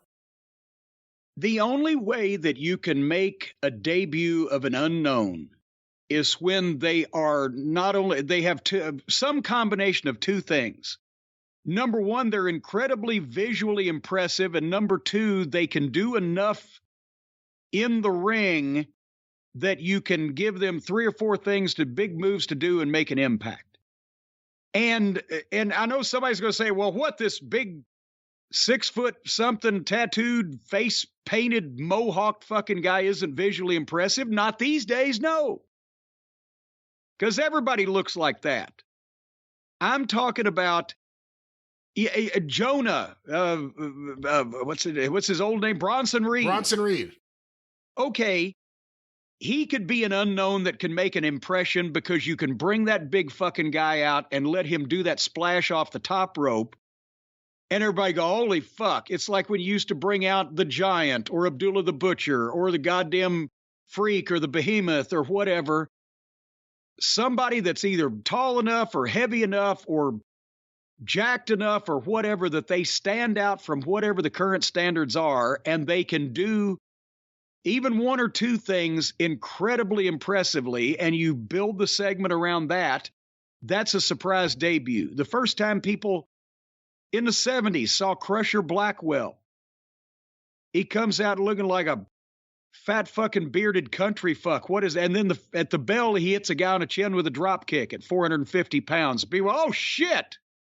That's the kind of impression you need to make. And even if they look visually impressive, if they can't work, then that's, half or more of the fucking thing, to where they've got to be able to do a couple of things to get over. Bam Bam Bigelow. He could get over cold because as soon as he came out and did that cartwheel at that size and then did a drop kick or whatever the fuck he did, then you're like, holy shit. It's Jacob Fatu.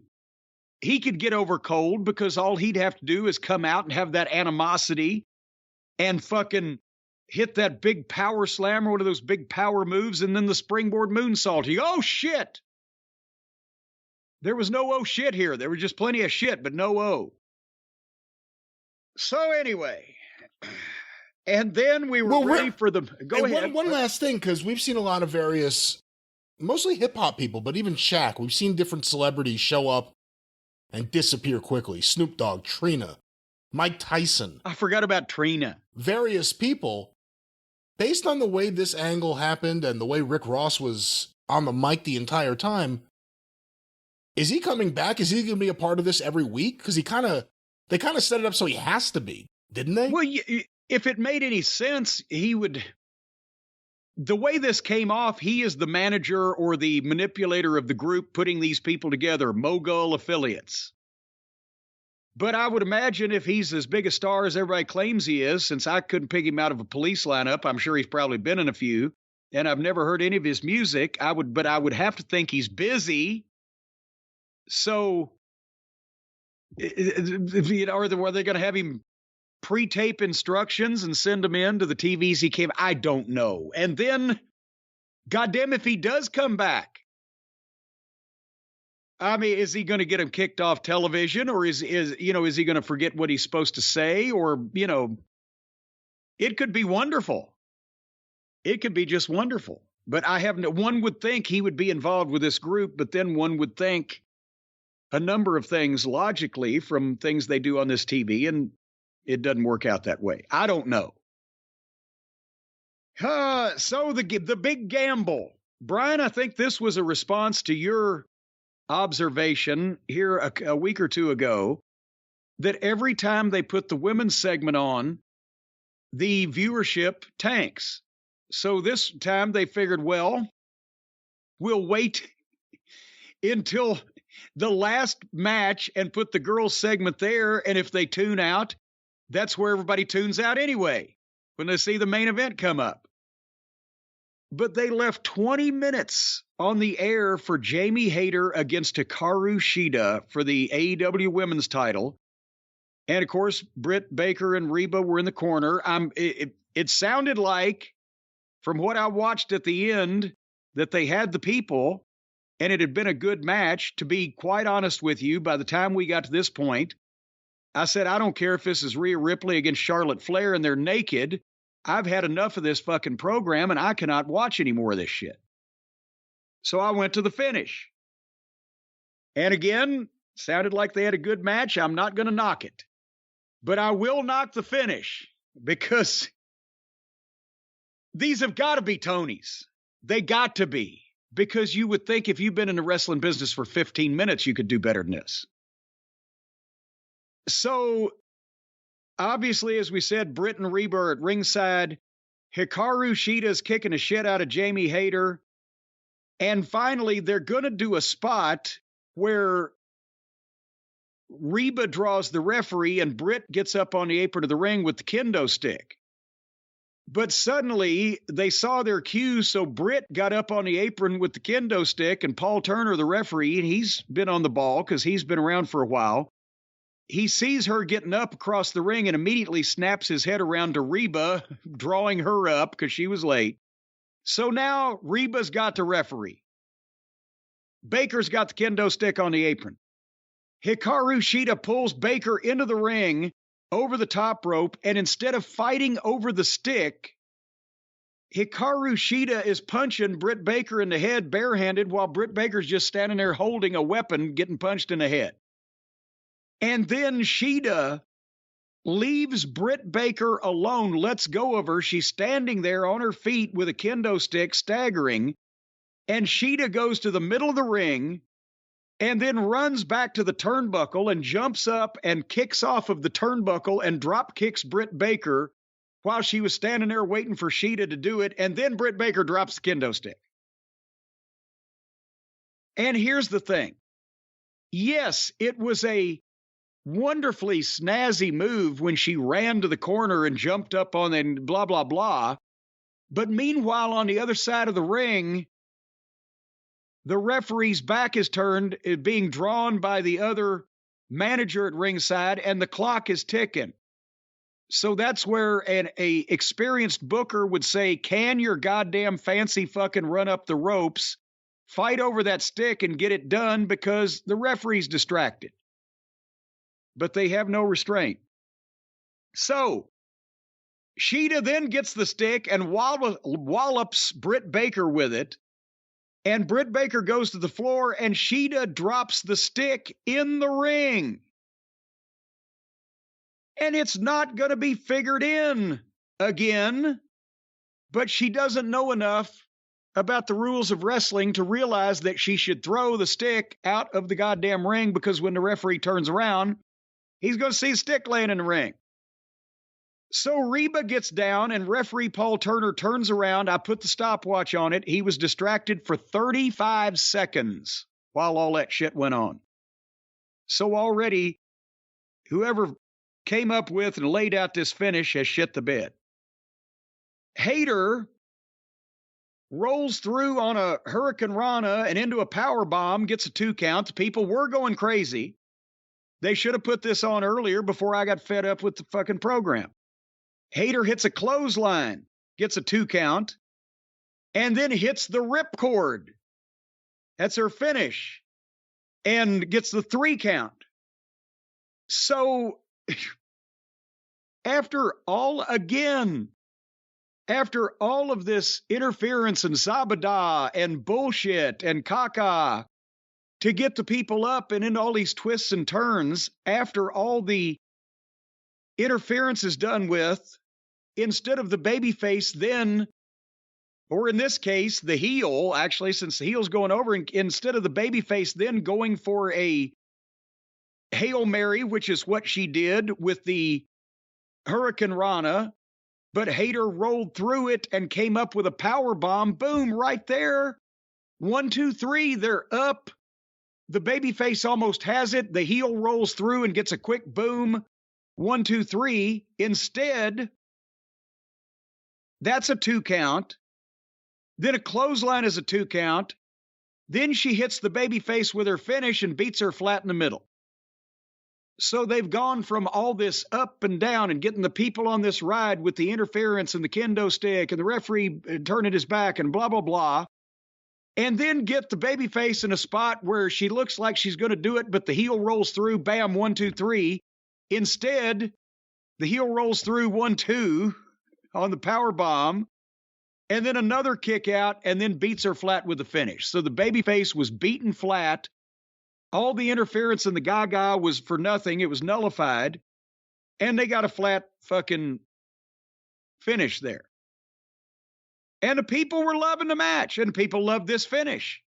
But it would have made more sense and accomplished a bit better of the point if they didn't have to, again, the heel could have snatched it away by the skin of her teeth on the power bomb, or beat the babyface flat with 3 finishes in a row. So that's what they did. And then the heels jumped on Sheeta to get some more heat. And here came Toni Storm. She made a save, and then they beat her up too. And then my DVR froze because they're always drastically out of time. And that was the name of that tune. Do you see what I'm talking about with the finish, or am I just being too picky? I see what you're talking about with the finish. You did miss a good match. It was a really good match.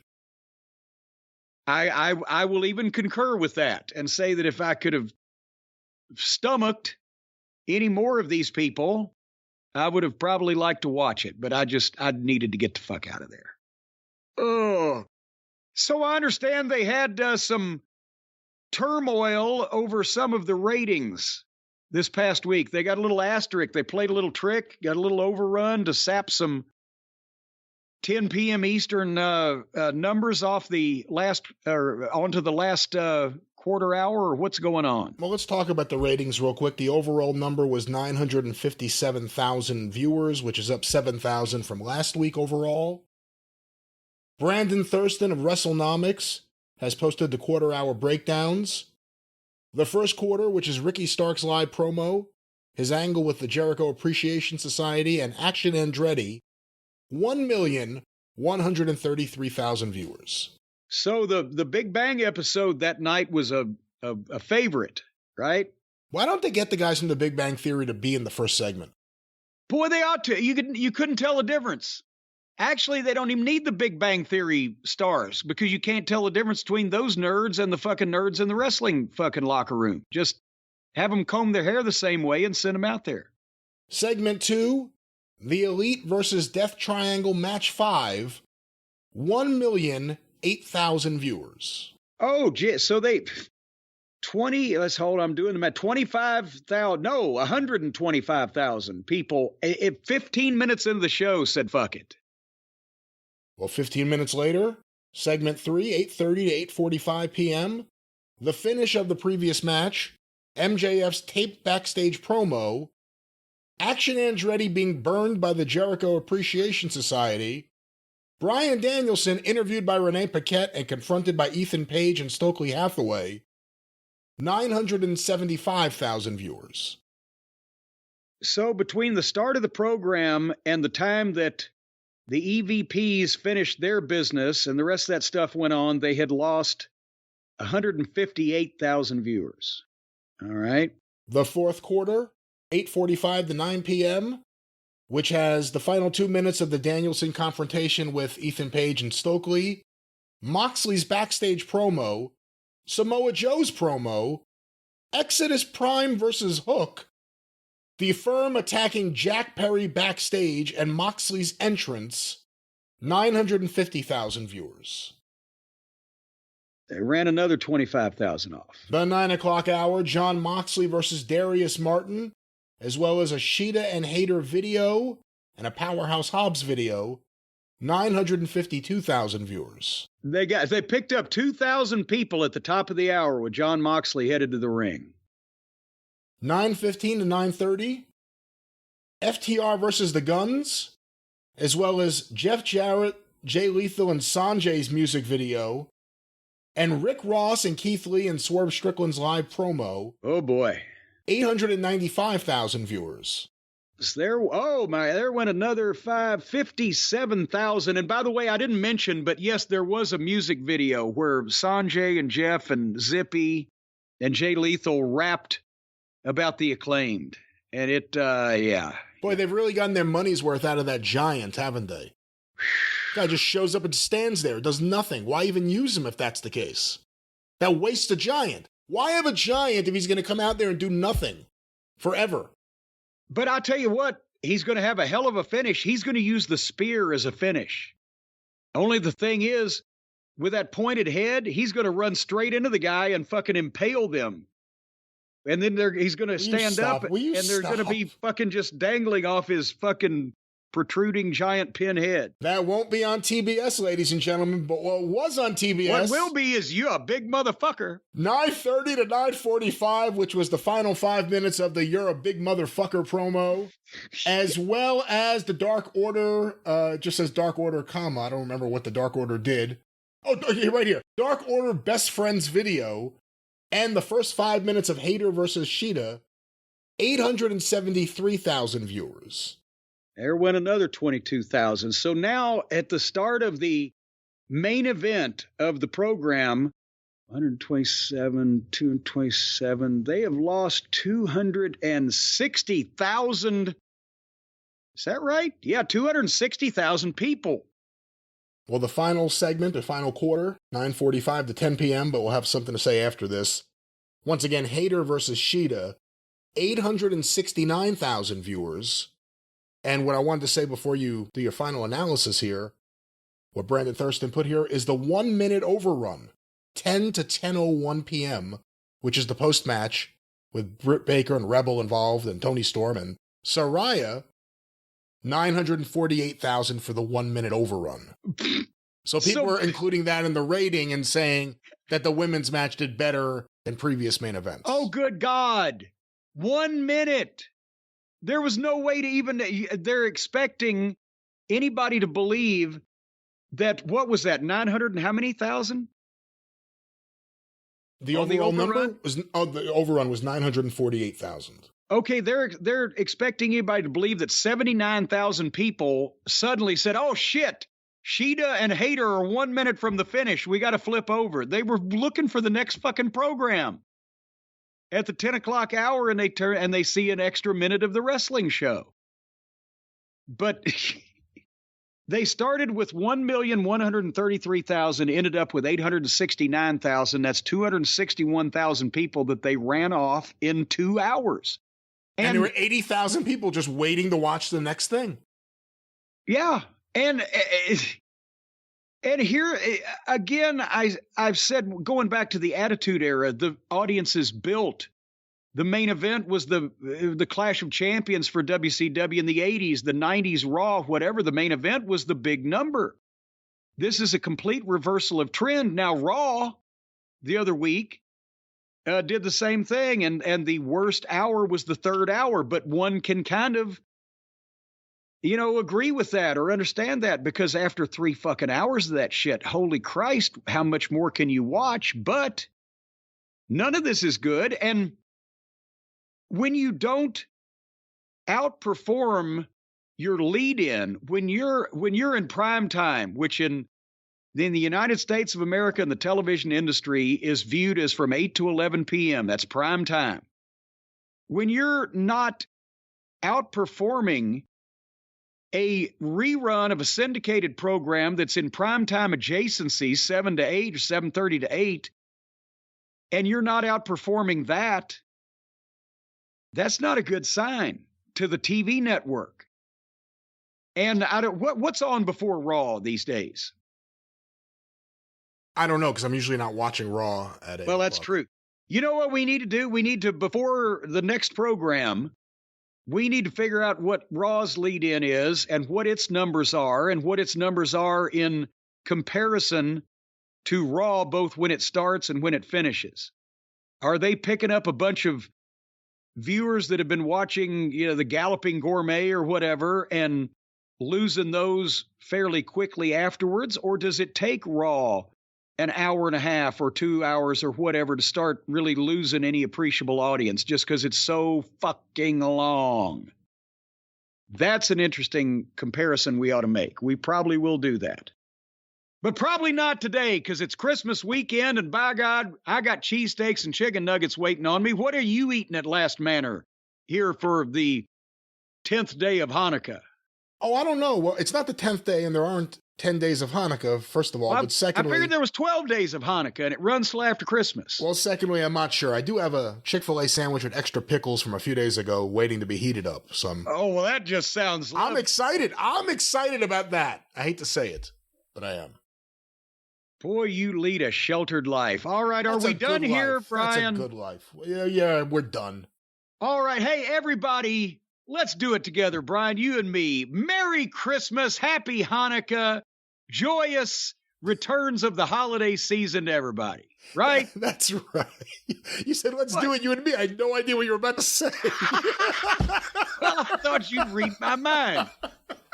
And the update, it's 1 degree below zero here in the middle of the afternoon in Louisville, Kentucky, folks, and that's a good time to be gone. So again, ho, ho, ho, Merry Christmas, Happy Holidays.